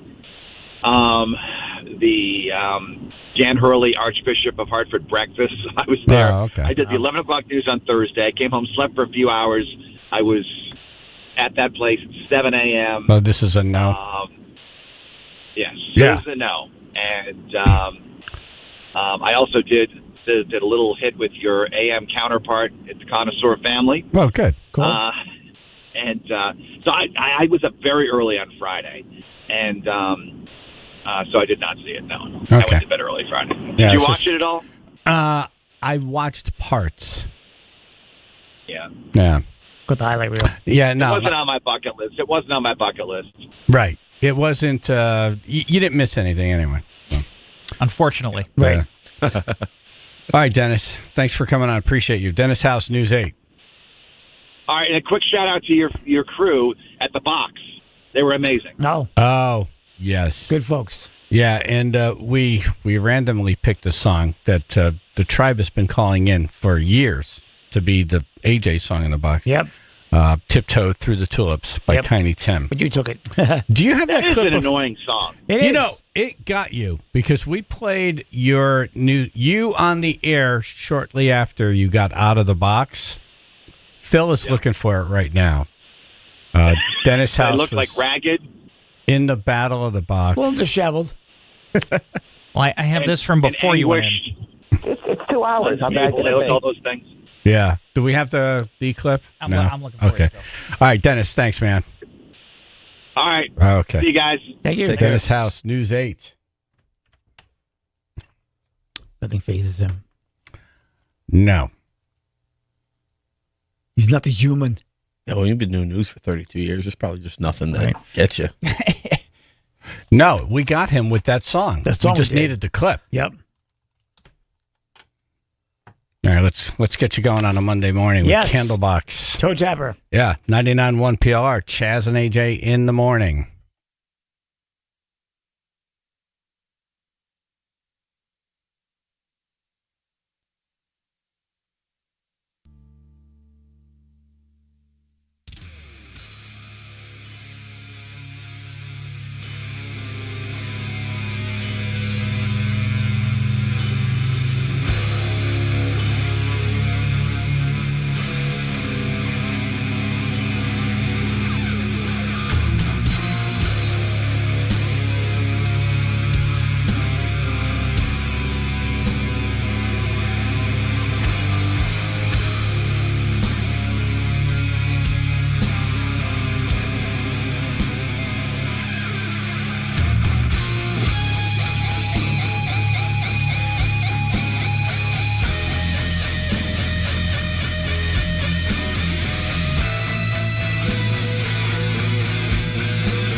Netflix has two of the biggest live event flops in the history of the planet. Congratulations. 99.1 PLR, Chaz and AJ in the morning. So they have Friday night. Yep. Which was not a fight. Folks still talking about it. Yep. Well, it just happened Friday. Yep. So that was not a fight. Nope. If you see the end of every other fight on that card, there's black eyes, there's damage, swollen face, there's damage, cut, lips, beating up. Stretchers. It looked like they were in a fight. Yes. People at least breathing heavy. It was carnage. You get to the end of this and you see these two guys, and they look like they just walked out of a shower. Hugging. They just cuddled. Yep, they did. It's a lot of cuddling. I understand the hugging. I mean, the fight is over. Right. No hard feelings, but no marks. None. Not one. Not one drop of blood. I wasn't the only one who thought Tyson was going to uppercut him when he bowed, did I? Oh, right. Yeah, Like right when he before the bowed, I fight was like, ended. oh, here we go. Yeah. He's just laying gonna him out. drop him. That'd been perfect. Right to the forehead. Just Bang. send his head to the third row. Yeah, Just- boom. There are a lot of opportunities for Tyson to do one of those uppercuts, and he just didn't throw a punch. I think he hurt his leg in like the second round. I think he might have like tore something because the way he was moving, he like in the first round he was bobbing and weaving real quick, going in and out. At like midway through the second round, he couldn't put a lot of weight on his leg. He was jumping around a little bit, It fell asleep and in he the couldn't audience. charge in. What's that? It fell asleep in the audience. Oh, his leg fell asleep. Yeah. Yeah, young Chaz thinks it was a punch to the dome that Jake Paul gave Mike Tyson because He Tyson did. was fighting and then he got a shot to the head and then that was it. He Right wasn't here. fighting anymore. Yeah. I don't think that's it. But I Jake don't did think get so. him like He I think he nailed hit it him in the 3 nose. consecutive times. Yeah. But yeah, I don't think those punches really phased Tyson. I think it was something happened with his leg. Didn't he like almost die in June or something? Yeah. Yeah, like He was on an airplane. It was like 3 or 4 weeks before Yeah. the scheduled fight, and he had an ulcer explosion. And they had to land the flight, and he had like 8 pints of blood transfused, Yeah. almost died. Wow. And then you go right back to training for this fight. I mean, what did you expect? Like That's I'm- still I'm- some crazy stuff. I'm glad he did it. It's Yeah. incredible that he could do it, but No, but I still believe that if Tyson, I it would have went different with a healthy Tyson. I'm a skeptic. I don't think this was a real fight from the beginning. I think the contract signed where I win, Yep. you lose, and get $20 million. Right. It's hard to look at any of the fights, if you want to call them that Jake Paul's done and feel like any of them are legitimate boxing fights anyway. Right. They're real fights in that they're sanctioned. Like there's going to be a governing body. I think it's wrestling. I think it's we know how it's going to end. Yep. But he's making a ton of money. So like, why would he do it differently? Right. Why would he do it differently? Right. Take a chance. So Just get people, hurt. I think the loser was Netflix. I think people are pissed at Netflix, right? What was the other live event Very. you were referencing? Chris Rock. Chris Rock, yeah. Yeah. And then Great anticipation. I thought it was going to be hysterical. He did one section on it, then he went into whatever special he already had, Yeah. in him. Yeah. And then they edited it and put it back up, and they're like, "Yeah, it's still the same thing." And everyone's like, "It's not, though. Yeah. You're lying." Yeah, and that was buffering problems. Yep. Galore. Yep. They did the Brady roast live too, right? Did they? I think Yeah, that was I guess live on so. Netflix. Yeah. That was pretty good. Yeah, that wasn't bad. I thought That that was was good. great. It was long. It was really long. There was a lot of people I think that were on it that I'm just like, you don't need to. You don't need this. I don't need to hear them. They It was coulda too cut, long. They could have cut the fat a little bit. Yeah. Sometimes you just don't know where the great jokes are going to come from. Like, Right. I don't think anyone expected Drew Bledsoe to be awesome. So good. He Yeah. was great. That's why, but like Gronk came out and was awful. And like, I think if you were looking at it beforehand, you'd be like, oh, Drew Bledsoe, it'll be nice to have him up there. And a lot of He was comedians, awesome. because Nikki Glaser was so good. Oh, she killed but it. A lot of people said because she came late, right? Like people were tired at this point, or did she go early? I think she went up earlier. I She think went was, up like, early? towards the beginning. Yeah, I think their criticism was it was either what her position. Yeah. She had a good position. She was Yeah. just great. But she nailed it. It was awesome.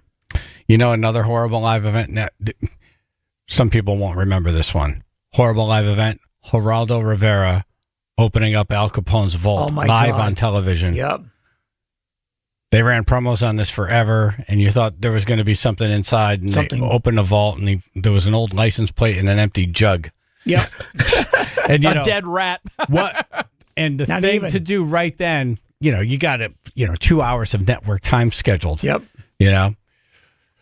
They should have just said, back to regular scheduled programming. this is a bust. Like, you just have to call it. Yeah. It was like picking up the drug, like, was this a drug that Al Capone drank? Like, just go. Just say, yep, this sucks. Wasn't there a part where he was trying to find, like, maybe a trap door? They were looking for, like, horrible. Where did this plate come from? A car. Get out of there. Just get out. Keith in Waterford. Hey guys, good morning. Morning. Chatting about the buffering for Netflix for live events. WWE Raw is moving to Netflix live starting in January. So I wonder if there's going to be any investments that they're going to have to make it better, because that's one of the longest reigning live television shows out there in the world. Yeah, the first statement from Netflix was kind of a joke. That was like, we had such a great turnout. Our streaming mechanisms were on the ropes. Yeah. And then a letter came out later from the CEO saying, we should not take this lightly. No. Yeah. Fix this. Yeah. Because you can't joke about that. People are pissed. Yeah. You got us to sit down. We're going to watch this thing. Now we can't watch it. Yeah, and you're talking 3 hours of WWE Raw every Monday. I mean, that's a big. Yeah, that's going to be crazy, especially with the amount of money they paid. Yeah, right. WWE. Then I think they're doing a doubleheader with the NFL. They're doing like 2 games back to back. Yeah, you got it. Yeah. Yeah, there's NFL. Thank you guys. Appreciate Thank you. NFL's going to be on Netflix soon, right? What's that? I think NFL's going to be streaming on Netflix a couple games, so that's going to be. That's what I just said. Yeah, that's going to be chaos. 2 games. Yeah. What's in these? Back to back. Cornbreads. I just ate mine. I don't know now. 10-minute check-in. How you feeling, Jack? Yeah. Trying to think of what was the biggest disappointment in terms of television broadcasts. That one was pretty good. Yeah. Friday. That's got to be in like the top 10 at least. That was pretty bad. Evel Knievel, when he hurt himself during the day and they still went to network time and they just kept showing the video of him jumping the pool. Yep. So he was going to jump a shark, and this is where the term comes from. Yep. It's not Happy Days. No. He was jumping the shark, and then that's why Fonzie jumped the shark. Right. So this is the original idea of jumping a shark. It was Evel Knievel. Yes. He went to jump a shark in a pool, and he wiped out during the day during rehearsal, and hurt himself, and he couldn't do the jump. And they had this live. Instead of just saying we're going to play, rerun, TV. let's go to like Disney. Yeah, something. They decide to do the live broadcast. Yep. And they just keep playing that footage over and over. I would say that was a live television bust. Yeah, it's a bust. Huge. Yeah, definitely huge. So many of these fights just feel like they hype them up, and then you get there and it's like, this isn't real. The boxing has really held a lot of these recently. Yeah. Especially when it's Jake Paul, because everyone just wants to see him get punched in the face. That's what they're waiting selling for. it. They're like, oh, he's going to get destroyed, and then Mayweather McGregor was there for me. Like there was no chance that it was ever going to be a real fight either. Well, but at least they called that an exhibition. Yeah. So I knew then, no one's leaving bloodied. Right. What when they made us think that Michael Phelps going to swim against a shark? Oh, yeah. Yeah, was that... that was on Shark Tank. Oh, that has to be on like worst live broadcasts ever. Yeah. They made us think he was going to be in the water with a shark, swimming against a shark. Yeah. No. Not at all. No. Right. Not even close. And you're only tuning in for the possibility that you might watch someone get eaten by a shark. Basically, yes. All they had to say is Michael Phelps is going to be in the water swimming. Right. I think most people would have tuned in anyway. Chaz and AJ. Hey, Chaz, I got a question for you. Actually, all you guys, how do you find time to watch so much freaking TV? I watch nowhere near anything. I may watch the news, but then I go outside. Listen to Al, who lives in a shed, sounding like he's so busy doing important stuff. Making friends with the squirrels. Right. I'm actually painting a house across the street right now, but I got to sit with you guys first. But I can't get over how much movie you guys watch. I mean, especially when that guy comes on a Wednesday, usually talks about movies. What the hell's his name? Joe Myers? Anyway. He hasn't been on in 3 months. Yeah, it's been a while, yeah. Keep listening. Yeah, I know he hasn't been on. But you guys watch so many freaking movies. I don't know how you guys find the time. And you guys are always so busy. I don't know how you do it. There's 4 of us here. Yeah, and I didn't want... A whole lot of you. Even Ruth. All right, I just had to ask. Think either way you do it, huh? But then he didn't listen to the answer. You didn't really listen to the answer. He didn't. I didn't know you did. I didn't watch the whole fight. I watched clips. Yes. Yes, that's what I did. I watched clips on the news the next morning. Then you already know the answer to your own question. Boom. See, you figured it out. Cool. All right. Now, whose house are you painting? The house across the street where the lady died that you should buy. Nice fixer-upper. I know the owner personally. How did the lady die? Yeah. She fell going up the stairs in her garage. Oh, man. 96 years old. Oh, the poor woman. Imagine that. Yeah, she drove every day by herself. Wow. She just got back from grocery shopping. There was a paint can in the way. No. Not funny. You're bad. She would have laughed. She would have laughed. She would have laughed. And you know what? It's probably Al probably has something to do with Oh, it. man. His squirrel left nuts on the stairs or something. No, it's very sad. Yeah, I know.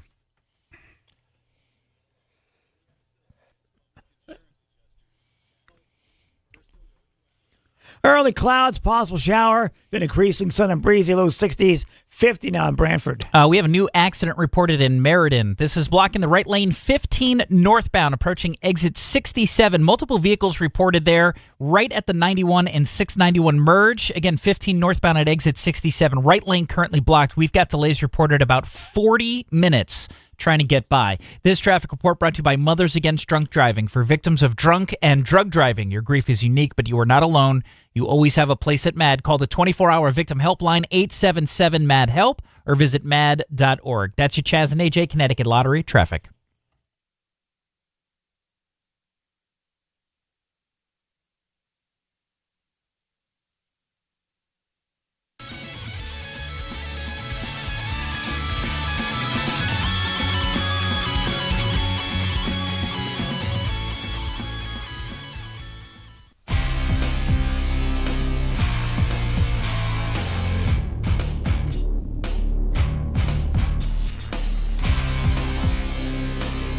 Fifty percent of all window styles plus 0% interest for 60 months. We're talking about Window Nation. 50% of all window styles includes double hung, beige, bows, picture windows, everything. You pay nothing until 2025, get 0% interest for 5 full years, 60 months, and they can install your new windows in 1 day or less. What you got to do?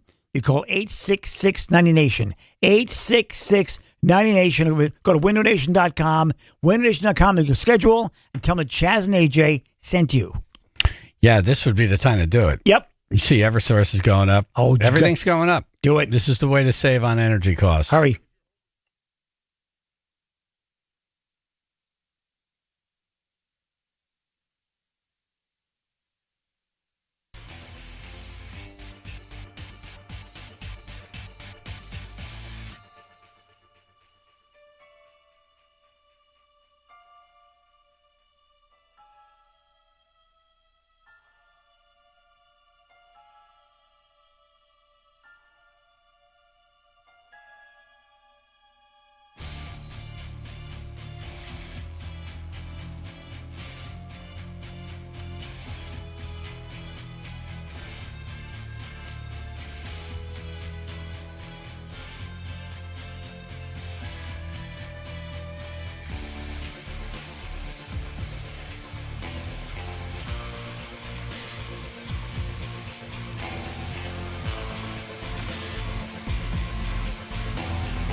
Anybody making stuffing for Thanksgiving next week?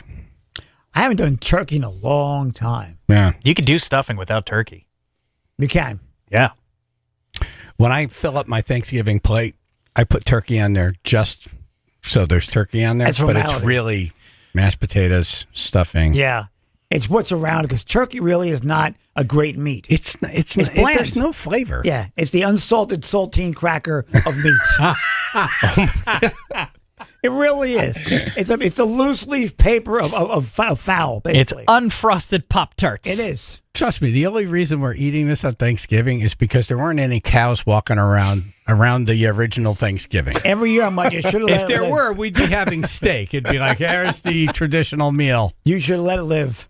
There was no way to pimp out a turkey and make it actually tasty. Suggest to someone, though, hey, we don't need turkey for Thanksgiving. It's something in their brain. It's like, no, we have to. We have to have it. They bug. They totally bug. It's like, dude, just do like a pork roast. Right. Everybody would be happier. Right.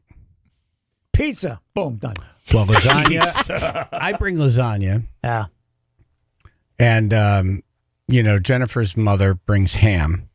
Nice. Ham is She does nice. this spiral ham Oh, thing. look, that's the best. My God. That's the best. So friggin' good. I'll take ham over turkey any day. 100%. And then she's got like, what is it? Pineapples toothpicked into the top. So like, Yeah, but it bakes into it. Bakes like into the cherries Yeah. and stuff. Yep. Yes, exactly. Yeah, that's Yeah, a little bit of the cloves there. It looks Little nice, but flavor. it does. It gets like the little caramelization on the outside. It's so nice. Yeah. Again. My Like, brother that's makes a good. great ham. He It's- puts like cinnamon, the Captain Crunch Cinnadust in it. And Nice. What? Yeah, it's so good. Right. He came over- Captain Crunch Cinnadust. Yeah, they make it like the little seasoning packet. Like It's Crunch berries. Oh, so you don't? So it's not like he's taking he's a not bag crunching of the Captain No, Crunch no. and taking a hammer to it. No. He just showed up one year with this incredible ham, and like every year, everyone's like, "Yeah, you're making this forever now." My friend sprinkles pot on it. Wait, run through this. Yeah, so again. it's the same kind of ham that you have with the pineapple and the cherries and the glaze. Same thing. Same thing, but he adds like this cinnamon sugar dust into it when he's cooking, and it's just so good. There's so much fat in ham usually that like a lot of sugar is good. It helps. Yeah, it's so good. I'll bring some in for Does you he guys. put it on top of the fruit, or he puts it on? And I think then he puts mixes the it fruit in on? with the glaze. And then pours it over it. I'll bring you guys Sort of like a brine almost. Yeah, then you got like that nice little honey, honey mustard you can kind of dip it into. Oh man, You know, or the ham gravy, which is fantastic. What we've learned here is nobody wants the turkey. No one Everybody wants feels like turkey. it needs to be there, but nobody wants it. Yeah, let it live. Ruth, do you want any turkey? Take a guess.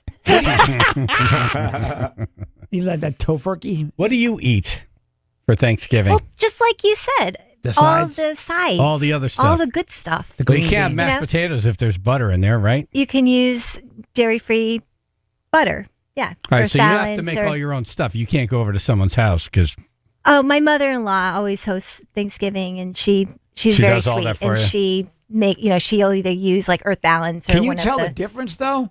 It's like someone's like put real butter in there. You go, you know. I'm not What is allergic to it. Although if I ate dairy, I probably would have a bad reaction just because I haven't had it for Right. so long. I'm just curious. Like, how can you tell? Exactly. Exactly. Because they make right, you can't tell the difference between. Can you tell the difference between vegan butter and regular butter?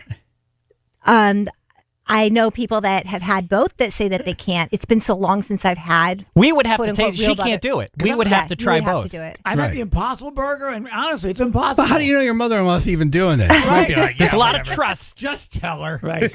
It's vegan. Yeah, of course. It's vegan. Everything's vegan, Ruth. Almond milk. I'm not gonna sit in milk and almond. How No, long she does would it take? never. Milk She and would almond. never lie about Yeah, something. squeeze a like crab that. at it. How do you know someone's pet hair hasn't like welded itself to the turkey when it's in the oven? There's a lot of trust that goes on with Thanksgiving. Way too trusting. Oh my! But yeah, stuffing is my favorite. That is the item from It's- Thanksgiving that it's I the- always look forward to. It's Yeah. the best. My mom's stuffing. I miss it so Uh, much. Why don't we do that at miss- more holidays? Bring stuffing to everything. Right. Why is it like Thanksgiving and Christmas? That's it. That's Yeah. it. That's it. How about a barbecue stuffing? Yes, Yeah. absolutely. Like a put cornbread put like stuffing. piece of like brisket and whatnot. Oh, Stuffed man. brisket, whatever. I don't know. Why is it just I don't know. turkey? We got to fix this. All right, let's start the change We were now. like, what are we going to do with this big hole in this bird. Right. Stuff it. Just that's what they did, and they stuck bread in there. Well, they're going to do prizes at first. And it's like, well, we can do something more. I think they do. They're like, turkey needs a lot of help, and they accidentally invented the world's best side. Right. Right. Yeah, your mother's stuffing. Do you know how to make that? I don't. I have to get the recipe from her. Get it. I mean, it's. Here's the obligation that everyone has is that you have to get these recipes from your grandmother, from your mother. The ones you like. While they're, the recipes of the food that should not end when somebody leaves the planet. I need to learn how to make the pastelillos. I need to learn how to make the pasteles. You said mofongo once. Mofongo, one year. Yeah. Mofongo. I'm not having anything called mofongo. That is one of the best meals on the planet. Really? Oh Why my would God. they call it mofongo? Mofongo. I don't know, but it sounds like something you'd find between toes. It sounds like a dance. It sounds like a dance. Doing mofongo. It sounds like a curse. Mofongo. You're right though. My great grandmother passed, and she made.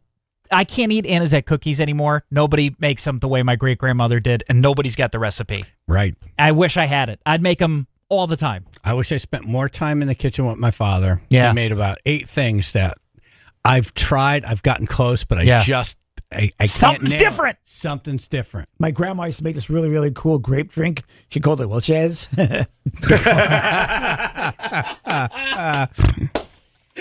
All right. Anybody have any interesting stuffing recipes they want to share with us? Yeah, please. This is the shopping week. Yes. 203-882-9757.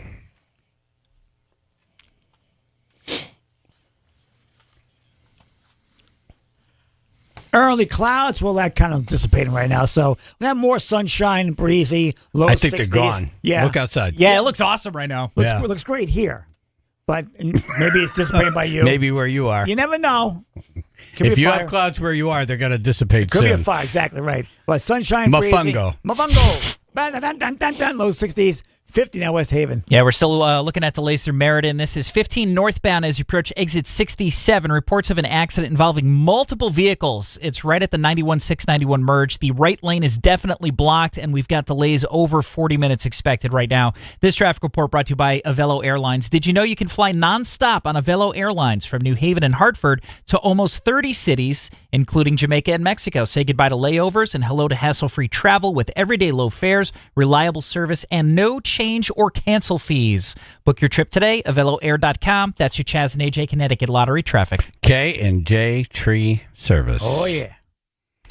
Yeah, winter's coming. Yep. And trees get blown around. They fall over. They go boom. They land on things. Things you don't want to land on. Yeah. Nope. And you can't, it's not like a video game. You could hit There's reset. no do-over. There's no do-over. Nope. Yeah. Down is down. Hey, it's Chaz. If you need anything related to trees, K&J Tree Service should be your first call. K&J Tree Service now offering special discounts for the tribe. $250 off jobs, $2,500 or more, and $500 off jobs, $5,000 or more. They also offer financing, and they work with people. They do. If you, just look around your yard, look around your house. Yeah. Is there anything that would fall on your house? Yeah. Not good. Leaning over. Yeah. Hanging precariously. If you have a septic system or a well, if something fell, would have damaged that. Your garage. You save a lot of money just doing preemptive stuff. Yep. And, I had that 60-foot, oak, and it had a giant branch hanging over my septic system. And if that thing went down, I'm spending, $50,000 on a septic system. Problem. Right. Big problem. It didn't cost that much to get a branch taken down. Right. They did a beautiful job. Yes. I use K&J. AJ uses K&J. Loved it. We suggest you do the same. KJTreeService.com. That's KJTreeService.com for your free assessment today, or you can text them for free assessments at 203-248-TREE.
Just got information that Jennifer has your mother's recipe. Does she? Handwritten. Oh. Yeah. May I have a copy? Right. And why can't we? Why am I finding this out now? Why? I should have found this out with a giant bowl of stuffing in front of me. Right. And me saying, wow, this tastes exactly like AJ's mother's. And then look. And then she says, that's the recipe. Can we get that? Can we get that recipe posted on the Instagram? My mom must have sent it to her, huh? What's that? I guess my mom must have sent it to her. A couple years ago. Wow. That sounds like her. I didn't get a copy. Did you ask for one? No, I did not. That's where you go wrong. There's the rub, yes. Yeah. She said, I asked for it a few years ago. It's handwritten and just perfect. Wow. That's beautiful. Not We'll the always have that. Not the handwriting.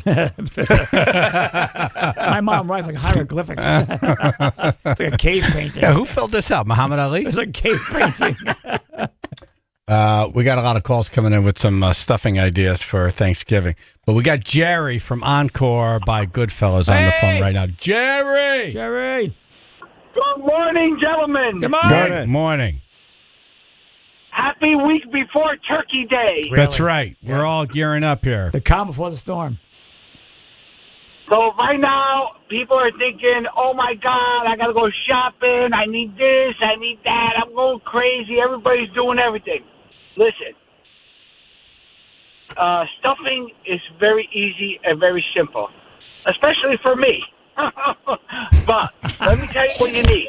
You need like maybe 5 or 6 ingredients, not a lot of them, but good stuff. So, you want me to let you in on it? Yes. Oh, yeah. That'd be cool.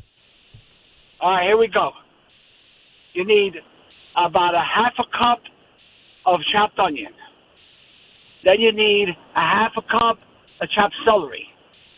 Then, the most important ingredient, you need a bag of Pepperidge Farms herb stuffing. Herb stuffing, gotcha. There's no other stuffing like that. I want the herb, gotcha. Then you need about a quarter cup of grated cheese, maybe some dried cherries, and some walnuts. You put it all together, add a little chicken stock, soften it up a little bit, bake it in the oven, maybe about half hour, and it's ready to go. Nice. Simple and easy. Do you cover it and then uncover it, or just leave it open the whole time? Now, just leave it open all the time. Now, wait a minute. That's one. Some people have a method. You bake it like kind of halfway through, and then you uncover and you broil. Unless it flies. Nah. There's no need because the breading it's not that much, so it's going to be just right. Also, that's a non-meat one. Now, if you want one with meat, yes, you got to add Italian sausage. Yes, thank you. Put a half a cup Italian sausage in there, but you got to cook the sausage first before you put in the stuffing. You can't put it raw. No. You got to cook it first and add it in. I remember that. Mom cooked the sausage. I used to steal them. Yes. All right, so let's get Thanksgiving All right. going. Come on, I got I'm it. ready. Half I need cup it. Italian I love sausage, Thanksgiving. half cup chopped onion, and half cup chopped celery, Pepperidge Farm herb stuffing, grated cheese, dried cherries, chicken stock. And walnuts. Walnuts. Walnuts. All right. Can't I be knew I walnuts. didn't write something. Yeah, I down. Walnuts. Walnuts. That sounds Let's great. chop walnuts in there. You toast those before you throw them in, or just put them in raw? The walnuts. You put them in raw. So raw nuts. Put it in raw. I don't want worry. raw nuts. Somebody had to say No. it. No one had to say We it. were all thinking Here we it. go. No, we weren't. Here we go, talking about Italian sausage, putting it in raw. Come on, it's morning. It's morning show. Go easy. That's right. Through the rear of the bird. Come on. They write themselves. All right, that's great. We should post this. Do you mind if we post it? No, not at all. You kidding me? Go ahead. Nice. Matter of fact, I'm going to post it on my Facebook today and my Instagram. Cool. Very good. And thanks for last Yep, week. guys. Oh, hey, you got it, man. You got it. We missed AJ, but whenever he's ready, come on down. I'll make it up to him. Oh my God. Okay. That meat and then the flowers with the cheese. Oh my God. I love You that got stuff. it, man. Oh, I'm gonna go. Oh. They had that. Yeah, we had a nice dinner over at Encore in New Haven. Yep. And oh my God, the food just kept coming. You don't want to know what. One more thing. One more thing I forgot to say. If you don't want to cook at home, we'll be open for Thanksgiving. Nice. So come on down and try us out. We'll be open from 12 to 7. What about Thanksgiving Day? Jerry, if someone wants to go by and like just pick up stuffing from you, do you do that or not really? Yeah, I'll make them a half a tray of stuffing. It'd be my pleasure. So I was like, what am I writing a recipe down for? Yeah. Yeah, why would I do it if I could have the master do it? Yeah. Okay. Call us up, ask for Andrea, tell her what you want to do, and she'll take it. She'll take that order. Yep. Very good. All right, Jerry, thank you. Thank you, man. All right, I love you guys. Happy Thanksgiving to Love all you the too, gang out brother. there. Happy Thanksgiving, Jerry. Yep. Sue and Shelton. Good morning. Good morning. Good morning to you. You guys are great. I love listening to you. Thank you so much. Thank you. I wish I could take credit for this as an old family recipe, but it's actually one from Rachel Ray. But if you try it, trust me, you will not be disappointed. It's Rachel Ray's stuffing muffins. So you make these your typical way. Yeah, go ahead. Oh, yeah, go ahead. You make it your typical way. You make it with, butter and celery, onions, but you also throw in a couple of apples all chopped up finely. And then you get your, stuffing, your Pepperidge Farm stuffing like the gentleman just mentioned. And you mix those all up in a pan. And then you put them in a muffin tin. Yeah. And then you bake that I've in the seen oven. that. So everyone...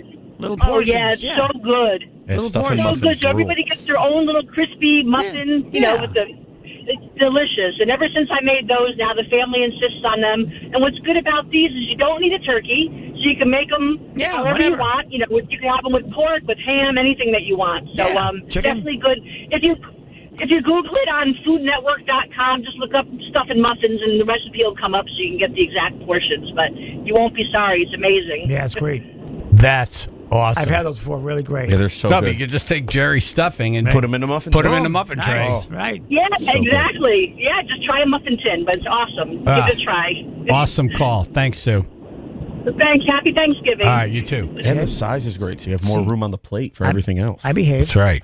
Or two more muffins. Yeah. Bobby in Watertown's calling in about mofongo. Mofongo. Yeah, mofongo. Hey, what's going on? I actually only know mofongo as being a prison meal. You take Doritos. And Were put you them in on- prison? Oh, you did. No, I heard it from a friend. Okay. So this is the prison. This is the prison version of mofongo. Prison Dorito mofongos. Interesting. That's check it out. Seriously. Yeah. So you put down some cellophane, you throw some Doritos on there, you roll them out with a little water, so you make a little tortilla, like a paste. You fill it up with You fill it up with a ramen, some rice, a little fish, a little sausage. You roll it up. That's the prison gourmet meal. When you say sausage, do you mean Slim Jims or right? Well, we get some sausage in there. That sounded dirty. No follow-up questions. No follow-ups. I'm good. All right. So what's the original mofongo? What's in that? That's plantains. Yeah, platanos. Mushed up plantains. With lots of garlic. Yeah, a lot of garlic. Fresh garlic. I mean, can you make it? When you're done eating it, I don't know how to make it. But when you're done eating it, if a fly goes, I got you guys. If your fly goes past your mouth, it's just that much garlic. That's how much garlic. Yeah, good vampire deterrent. You will be smelled 4 houses down. Yeah. Really? No vampires. But in it's your delicious. You'll be sweating garlic. You will have no blood pressure problem at all for a month and a half. And it's great 'cause you can put whatever you want. You can fact. It's very customizable. You can fact check you can fact check the jail mofongo. No, I think we trust you. Jail mofongo. With the mystery That's sauce. a whole nother. We have to do that leading up to Thanksgiving, like the prison version of various dishes. Meal, wine, prison wine. Right. Yeah. Right. I think we're late to start on that They make a great now. mac and cheese too. They make a great mac and cheese. In prison? They can boil water by making a banger. You cut a cord, and then you tie the ends off, and so it shorts out the thing, and you put it in a pot of water, and Sounds it boils. so safe. Just Wow. Prison mac and cheese. I don't know where you Bobby, we need your number. Hold on. He's going to be the lead on this subject. Oh, my gosh. You know, prison food. Right. Alternate Thanksgiving meals. Incarcerated holidays. Yes. Oh, my gosh. All right. I don't want to end this. No. We got a lot of good calls lined up, too. Damn it. No. All right. We'll have to get back to this during the week. All right. Coming up, the oddest sexual fetishes according to a professor of behavioral addictions. Professor Mark Griffiths, next.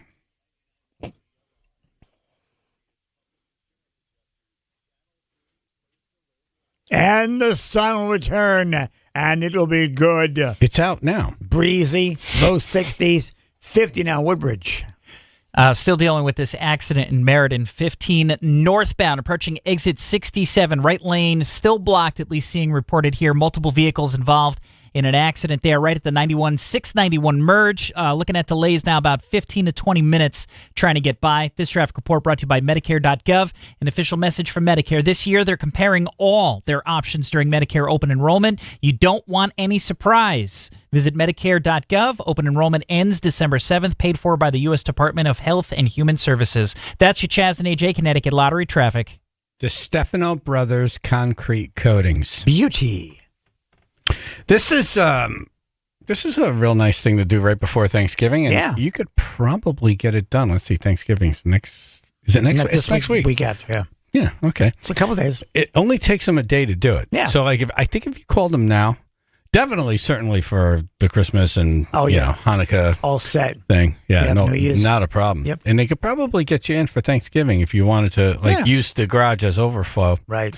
The garage becomes a nice place for the kids. It does. You know, those noisy little brats that you don't want to hear. The kids' table goes in there. Put the kids' table in the garage. And a few inches for the adults, yes. I don't know what you just said, but I agree. Yes. The Stefano Brothers Concrete Coatings, dbconcretecoatings.com. One, they're always hiring because they're expanding in Connecticut.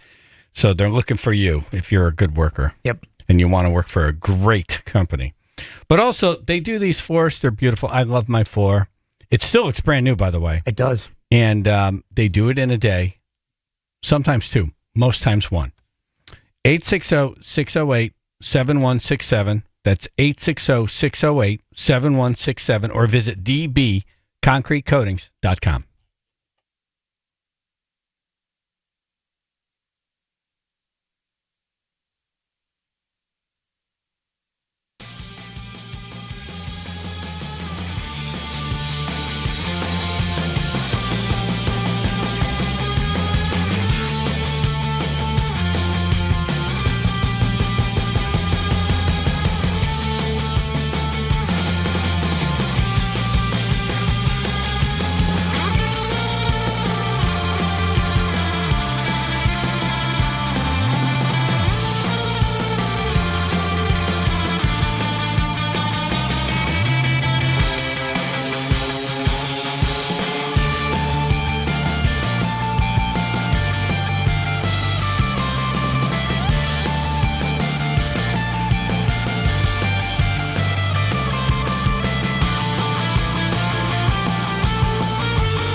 Okay, we got the fight out of our systems, right? We're angry at Netflix. We're done.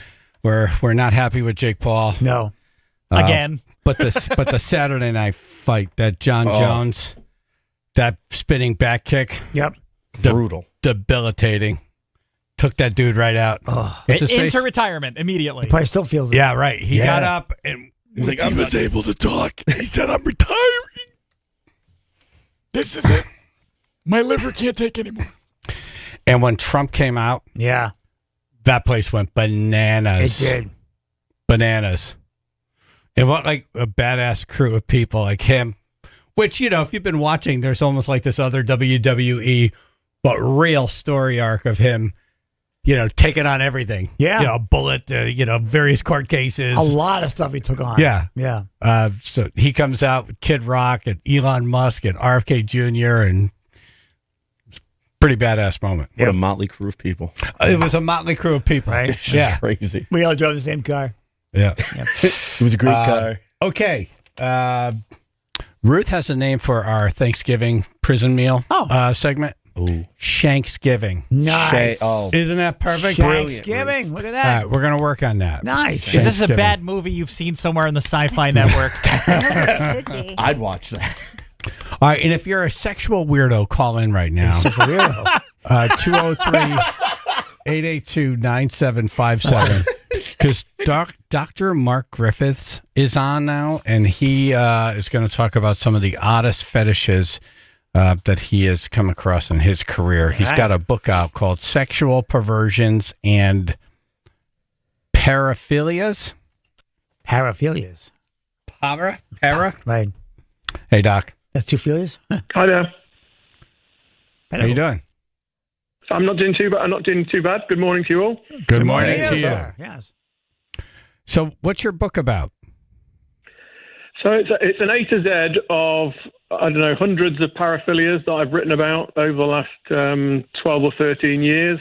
I'd written a blog for many, many years, and this book is a kind of edited collection and update of all those blogs I wrote over a decade or more's period. Okay. Nice.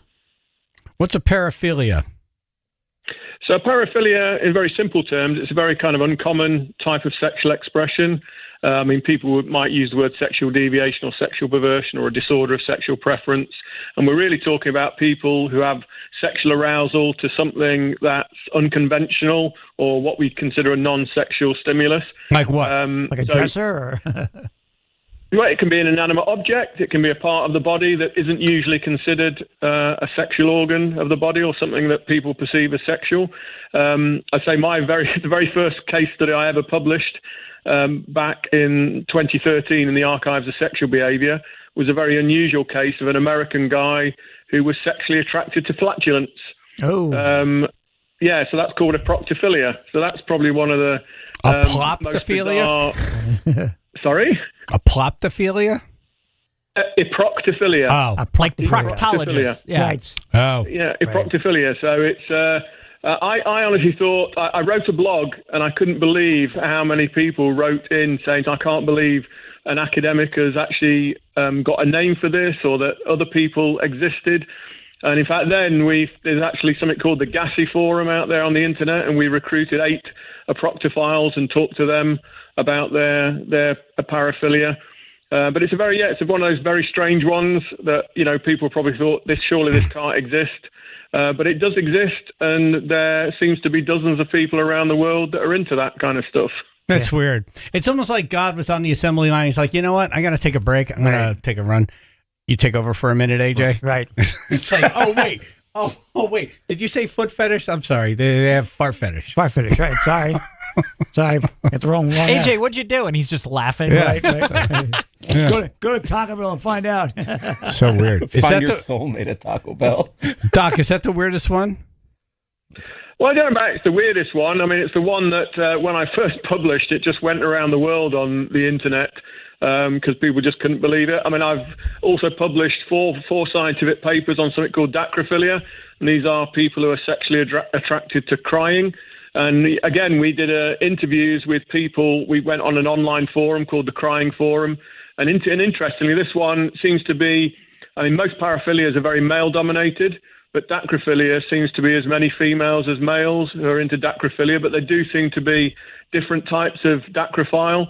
So we've got what we call the compassionate dacrophiles, people who actually are usually women who are sexually attracted to men who show the more feminine side by crying. Then we've got what we call the dominant dacrophiles, and these people are usually sadomasochists, and they actually inflict pain consensually with other people and cause them to cry, and that's where they get their sexual arousal from. And we found a very unusual case of what we call a curled lip dacrophile, and this was somebody who had a very specific sexual attraction to a wobbling lower lip just before people have started. What's that to cry. called? Elvaphilia? The quivering lip.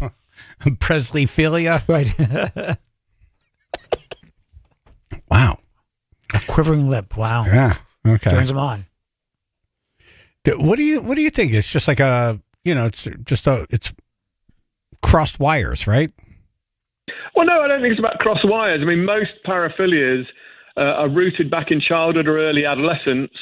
And I personally think, I mean, other scientists and other psychologists will disagree with me, but I think most paraphilias are to do what we call classical conditioning. So I think most people may have heard of Pavlov's dogs. So, when dogs know they've got food coming, they salivate. And Ivan Pavlov, a very famous Russian psychologist, showed that eventually the dogs used to salivate at the sound of a bell because the bell signaled dinner.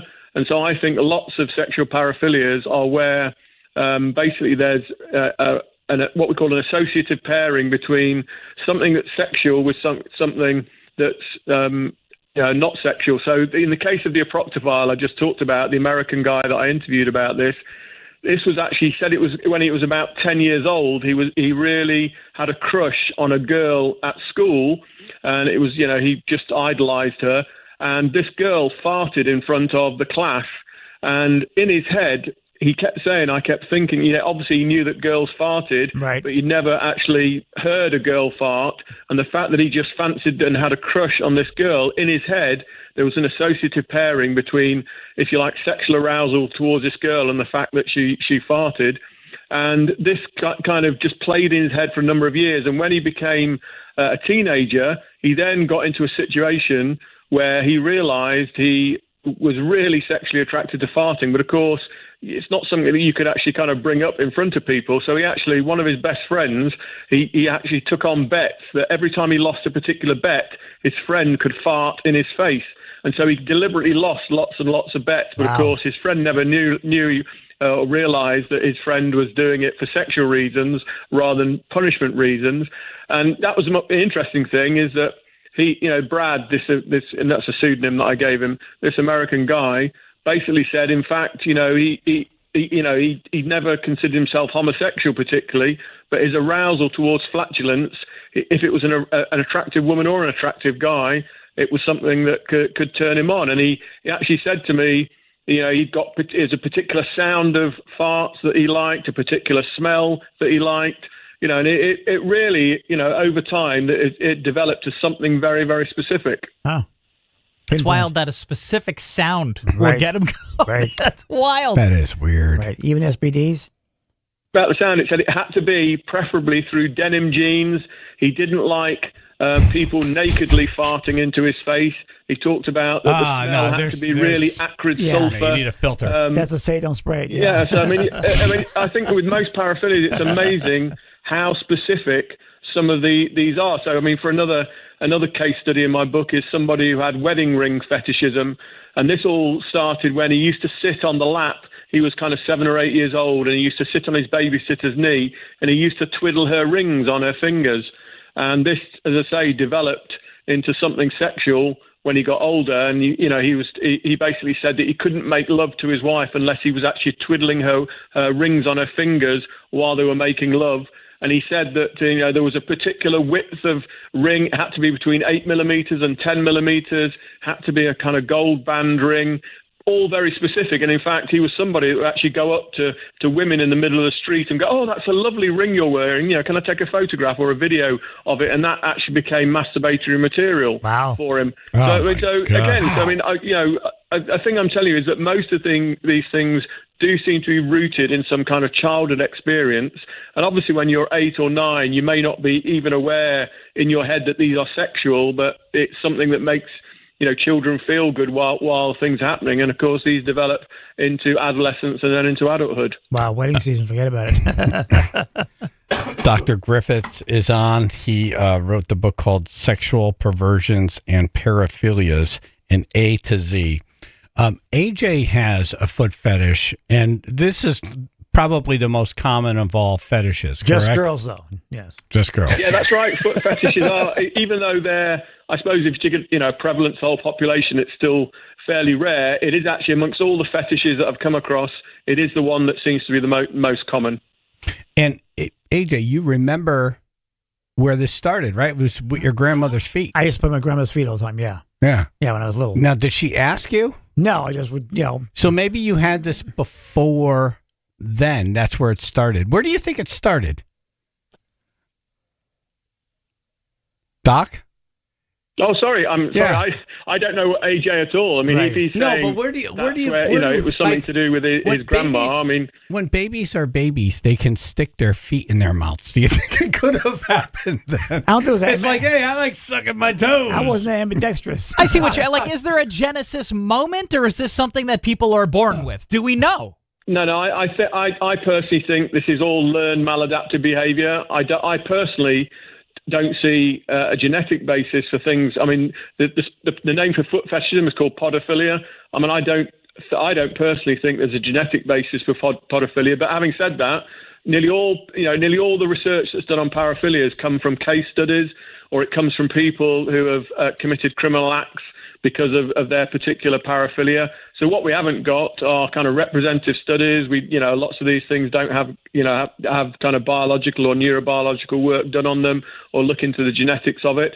So I'm not saying it's impossible, but I think from most of my own research that I've done over many years, most of these things are what we call learned maladaptive behavior, and as I say, which stems back to childhood. And I think, babies, you're right, they can grab their toes. I'm not sure how many babies can physically suck their toes, right? But that in and of itself, to me, wouldn't be the roots of podophilia and foot fetishism. So it would come later. It would be down to particular experiences. That, as I say, I mean, I don't personally believe you'd find them below the age of about 7 or 8. But I mean, again, I'm just going by what AJ, how old were you? Told us about most paraphilias. How old were you when you were playing with your grandma's feet? Maybe 2, 3 years old. Right. So it started young. Yeah. Yeah. Yep. Interesting. Yep.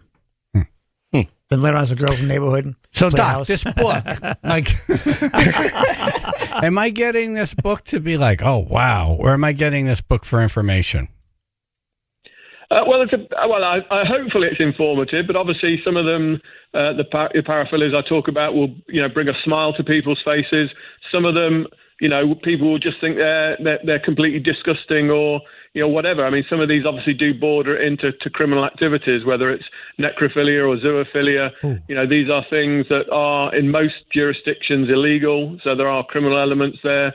I think people know, or if we think about things like cannibal fetishes, even if you've got consenting adults that let people, bite or eat parts of your body, personally, I think that goes beyond, what is acceptable. What have you found any connection between, these sexual perversions and serial killers? Well, there's certainly some serial killers that have various paraphilias. Jeffrey Dahmer. Yeah, Dahmer. He was somebody that quite clearly had what I would call vererophilia. So these are cannibalistic urges. I mean, vererophilia actually, not only does it mean you get sexual pleasure from eating somebody else, but also the idea of being eaten, which is actually really rare. And there's a very famous case that's actually now been made into a film about what's called the Rottenberg cannibal. A German called Armin Muse. I mean, he was going on online cannibalistic forums to try and find somebody who he could eat. And in fact, he met a guy called Jürgen Brand, who then met offline. And Jürgen Brand's, he wanted to be eaten. That was his sexual fantasy. And so in the end, Jürgen Brand consensually allowed Armin Muse to actually kill him and eat him. I mean, it sounds absolutely bizarre, and there's two adults that did something consensually, but because Armin Muse murdered the other person to fulfill his sexual fetish, obviously he was then arrested and imprisoned at a later date. But quite clearly, that is something that people would probably find shocking, bizarre, but it's also criminal as well. You'd think he would have him cut an arm off and then watch him eat the arm, like so at least he can watch a sample plate. Yeah, himself. Well, being believe eaten. it or not, Exactly, I don't know if this is the right type. So what they actually did first is that Jurgen had his penis cut off first, and this was fried in a frying pan with garlic, which they both tried to eat. And If you're apparently just was tuning very in, we're tough, not but talking very about nice. stuffing anymore. No. No.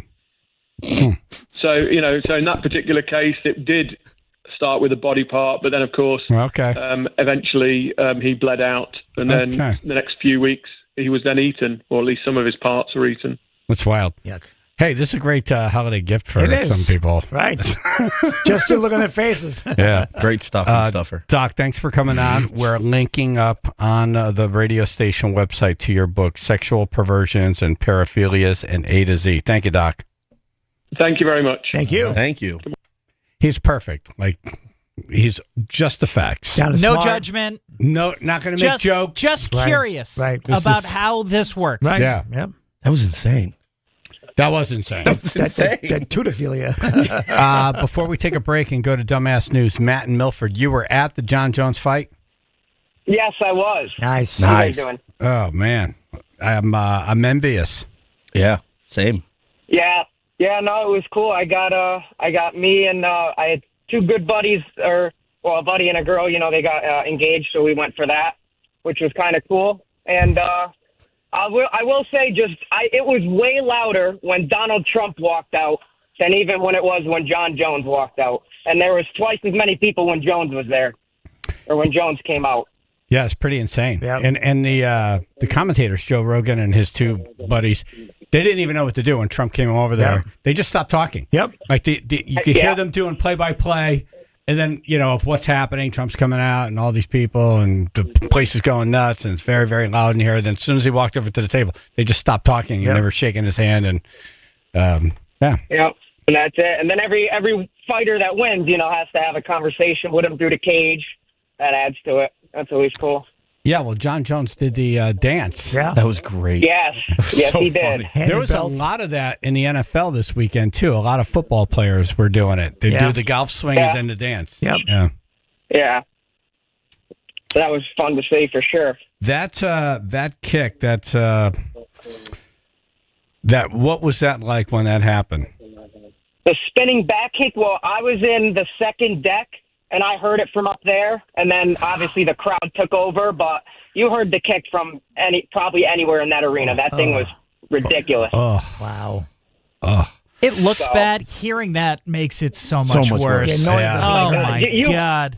So you heard the thuds of the canvas every time somebody hit the canvas, and then at one point, like I said, I was in the second deck a little far. You saw him spin, and then you just heard a ridiculous thud that was almost just as loud. And you took a second to figure out what it was until the replays confirmed it, and it was just unbelievable. The sound was it made you cringe in your seat hearing it from that far. I would have that guy. I would have squidded. We were no, we would be dead. Yes. Like normal people getting that kick. Yeah. Would be dead. Right. That would kill a normal person. But on the way dying, I would have squidded. Oh, yeah. That would have been... Exactly. Look out front row. You made me ink. All right, Matt. Thanks for checking in, man. Wow, you saw a classic. No problem. Have a good one, guys. You too. Yes, that's why...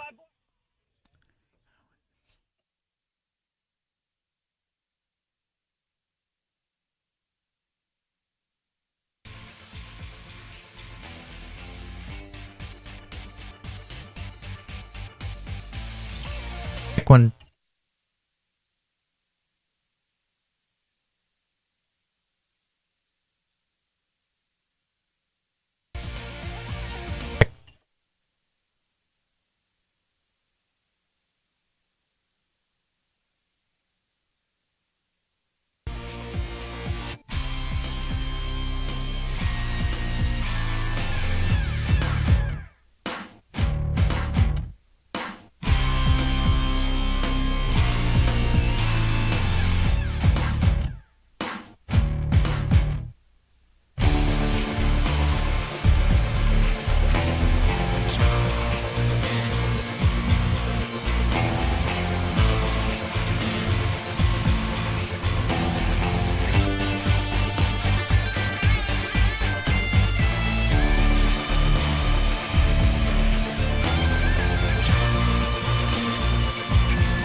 Congratulations to Jonathan in West Haven. He qualified for the trip to see Metallica in Nashville. Bravo.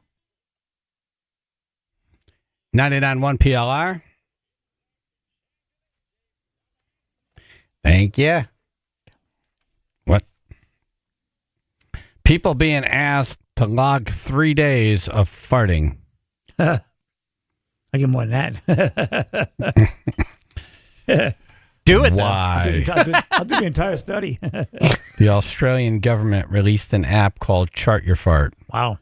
They're asking people to track their flatulence for 3 days to help scientists with a study. What study? I don't know. That sounds fetishy. Yeah, right. Yeah. That sounds like someone collecting. Really, I should have asked that last guy. Right, yeah. They find this on Craigslist. Right. You want to track it? Okay, well, all of aisle 3. Here is a researcher talking about the program. The sound and how loud it was, or if there was much of an odor to it. It's not something that everyone's comfortable discussing, but it is a normal function of the body, and it's healthy. It's a sign that you're healthy. Nice. I'm healthy. What foods make you gassy? Cabbage, beans. Cabbage, bad. Yeah. Beans, Cauliflower. Okay. Cabbage, bad. Oh, yeah. Beer. Cabbage is death coming out. Yep, it is. Yeah. Right. But It's bad. Yeah. Like most, I love cabbage. Like, yeah. Yeah. I love it.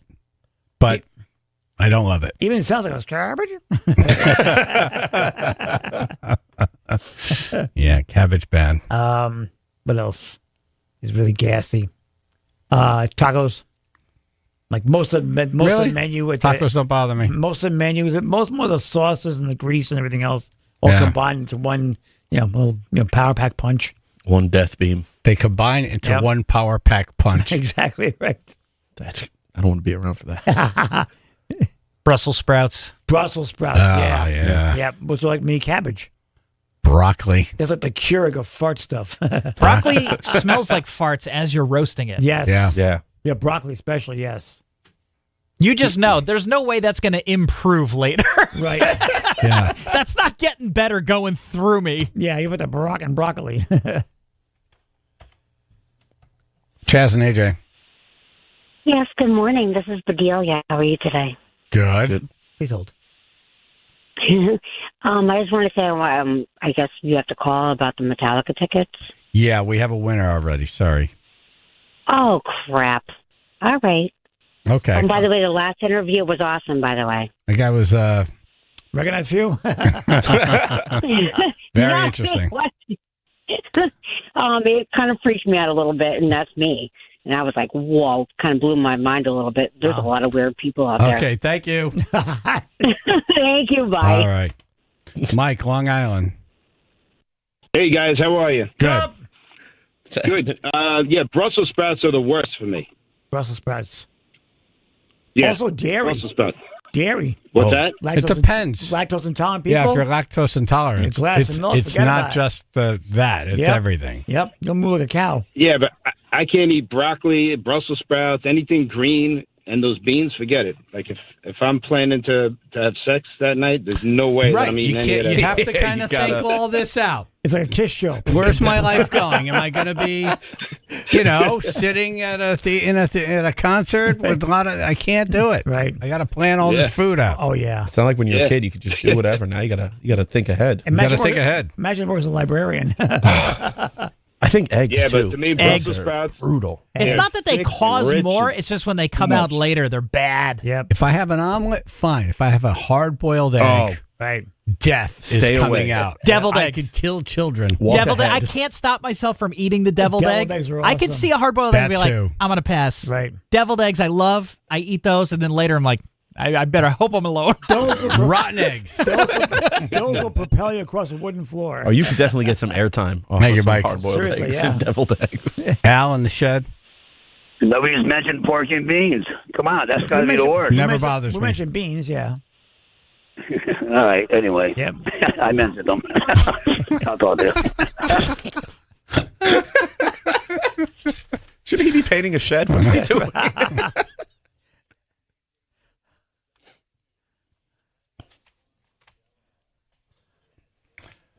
Okay. Okay. Coming up, Stump the Chumps with general knowledge trivia and be in the running to see Daughtry. 203-882-9757.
general knowledge trivia and get in the running to see Daughtry, which is one of AJ's favorites. Oh, yeah.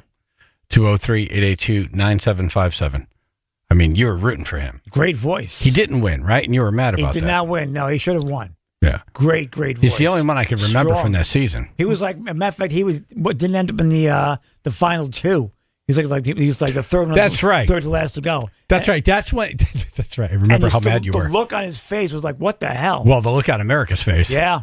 You came in that morning and you said, American Idol is dead to me. They're dead to me. I feel like most of the successful singers from that show did not win. Did not win. I don't remember Kelly many Clarkson, season one, was the only one that. She's awesome. Yeah. She's easily the best, I think, of the winners. But Carrie Underwood didn't win, did she? I think she did. I think she did. Jennifer Hudson did not. No. Right. Yeah, this guy didn't. Right. Adam Lambert did not. Lambert was fantastic. Right. Yeah. Right. Did Philip Phillips win? I don't recall. He's pretty big. Yeah. 203-882-9757. AJ in Shelton, pleasure meeting you over the weekend. Yes. Oh, I got to pick up the phone first. Hold on. That was such a great time. There we go. Yeah, it was great seeing you guys. But, also, what period did the Triceratops live back when the dinosaurs lived? What period? I said it was the third period. Yeah, late. what period, what point in time? Late in the third period. Are you looking for a name or are you looking for years? Yeah, there's a name that the period is called. The paleo. Well, there's the Jurassic period. There's Right. There's the head Jurassic. Is it That's not Triassic. Yeah. Ruth, The, help us out here. That's what I was thinking too. Triassic. Works for me. Actually, it is late Cretaceous period. Ah. I was just going to say that. Late We all Cretaceous. remember. The late Cretaceous. I always forget that one. It was right on the tip of Sounds your tongue, like AJ. stale muffins. Doesn't it? All right. Thank you, AJ. You are in the running to see Daughtry. Thanks so much. Have a great day, guys. You too. Late Cretaceous. Right. I like 203 that movie, Cretaceous Park. 882-9757. Giant crabs say, and lobsters. is- Yeah, that movie doesn't have, like, that name doesn't have a ring to it. Have you tried the bread? It's crustaceous.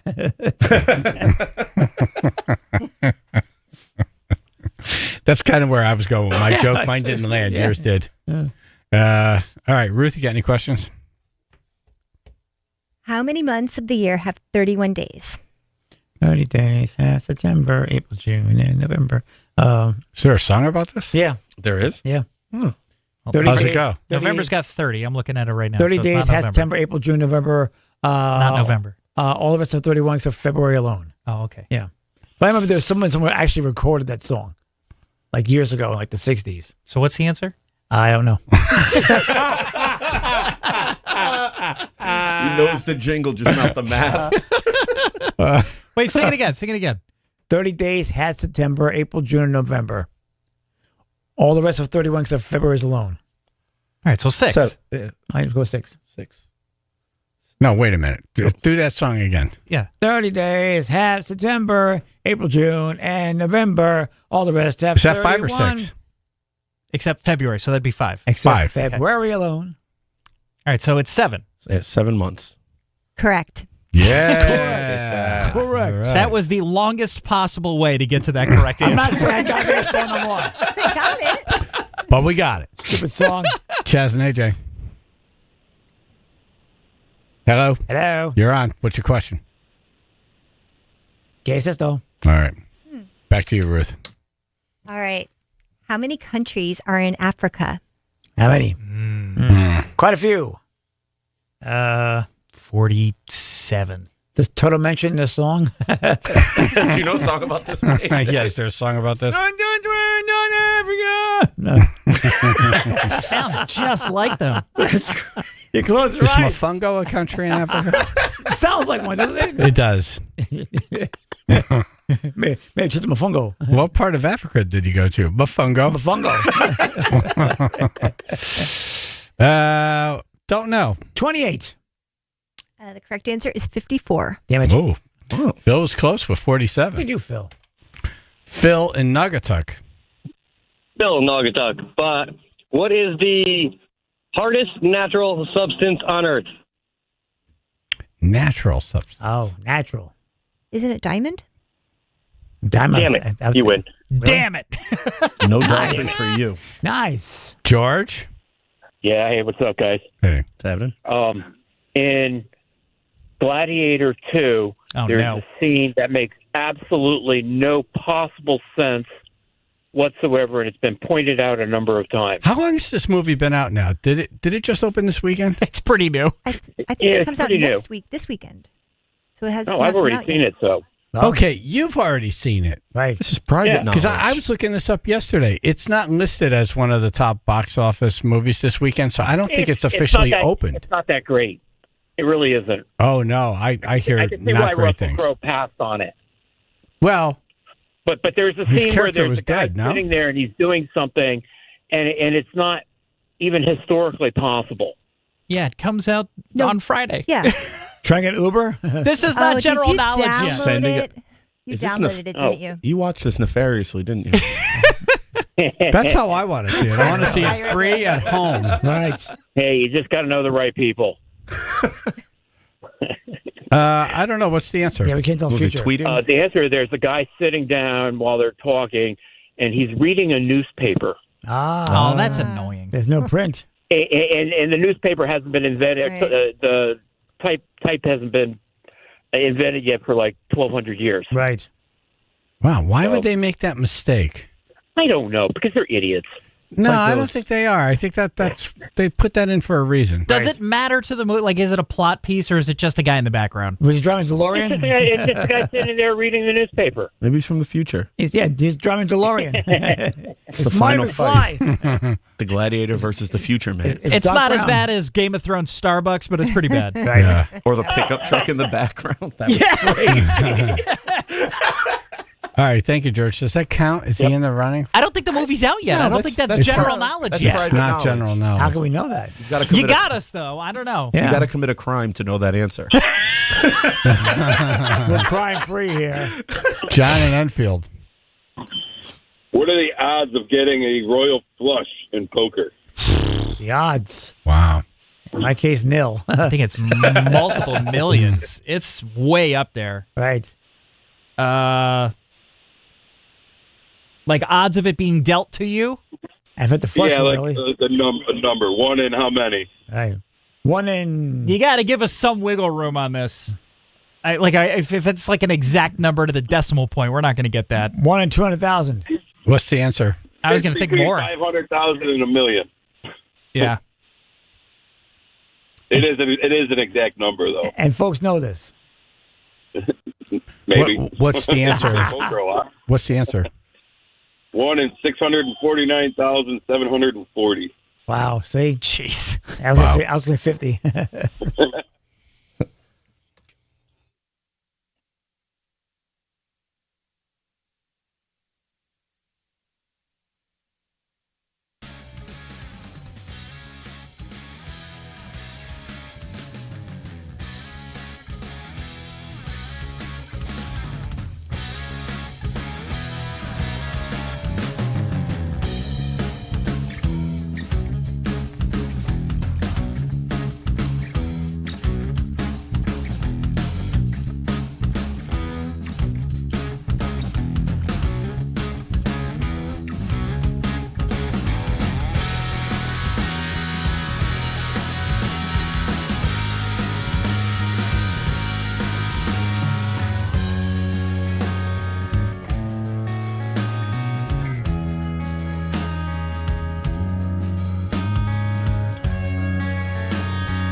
Thank you for listening. Thank you for calling.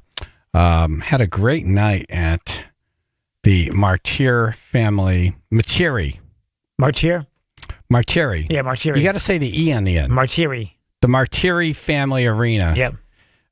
Wow, what a palace that is. But so many people brought toys. Yeah. Some wrote out checks. It was great. Yep. Thank you for helping us with the toy drive. Thank you. And then Saturday, we were out at Chevrolet of Milford, and great crowd. And thanks to Oscar, gave someone $1,000. Yep. Final thoughts, AJ. Yes, thanks for all the love, everybody. And my head is on my shoulders where it always is. What? My head's been on my shoulders the entire time. Some people claim I have my head someplace else. In my head was funny.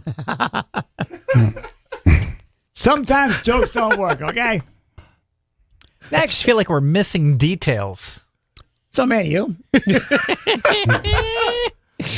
Thanks for having me. I learned a lot. Have a great day to everyone but Kyron Williams and Justin Jeffersons for messing up my parlay yesterday. Yeah. Oh. Should have gone with the Lions. Mafungo you. See you all at Shanksgiving. Chaz and AJ. Hey, AJ, I just remembered my stripper stage name. They call me Dr. Cretaceous. Anyways, hi, Manhand. Sounds gross. Chaz and AJ. Hey, Eversource, your little friends are dead. Chaz and AJ. AJ's losing it. That's why I got him for the death pool. Damn. You're funny. Chaz and AJ. Looks on everything. Good morning. Good day. Hope you see things my way. Anyway, I moved. Shouldn't you be painting? Chaz and AJ. Donald Trump called into the show. Thank you.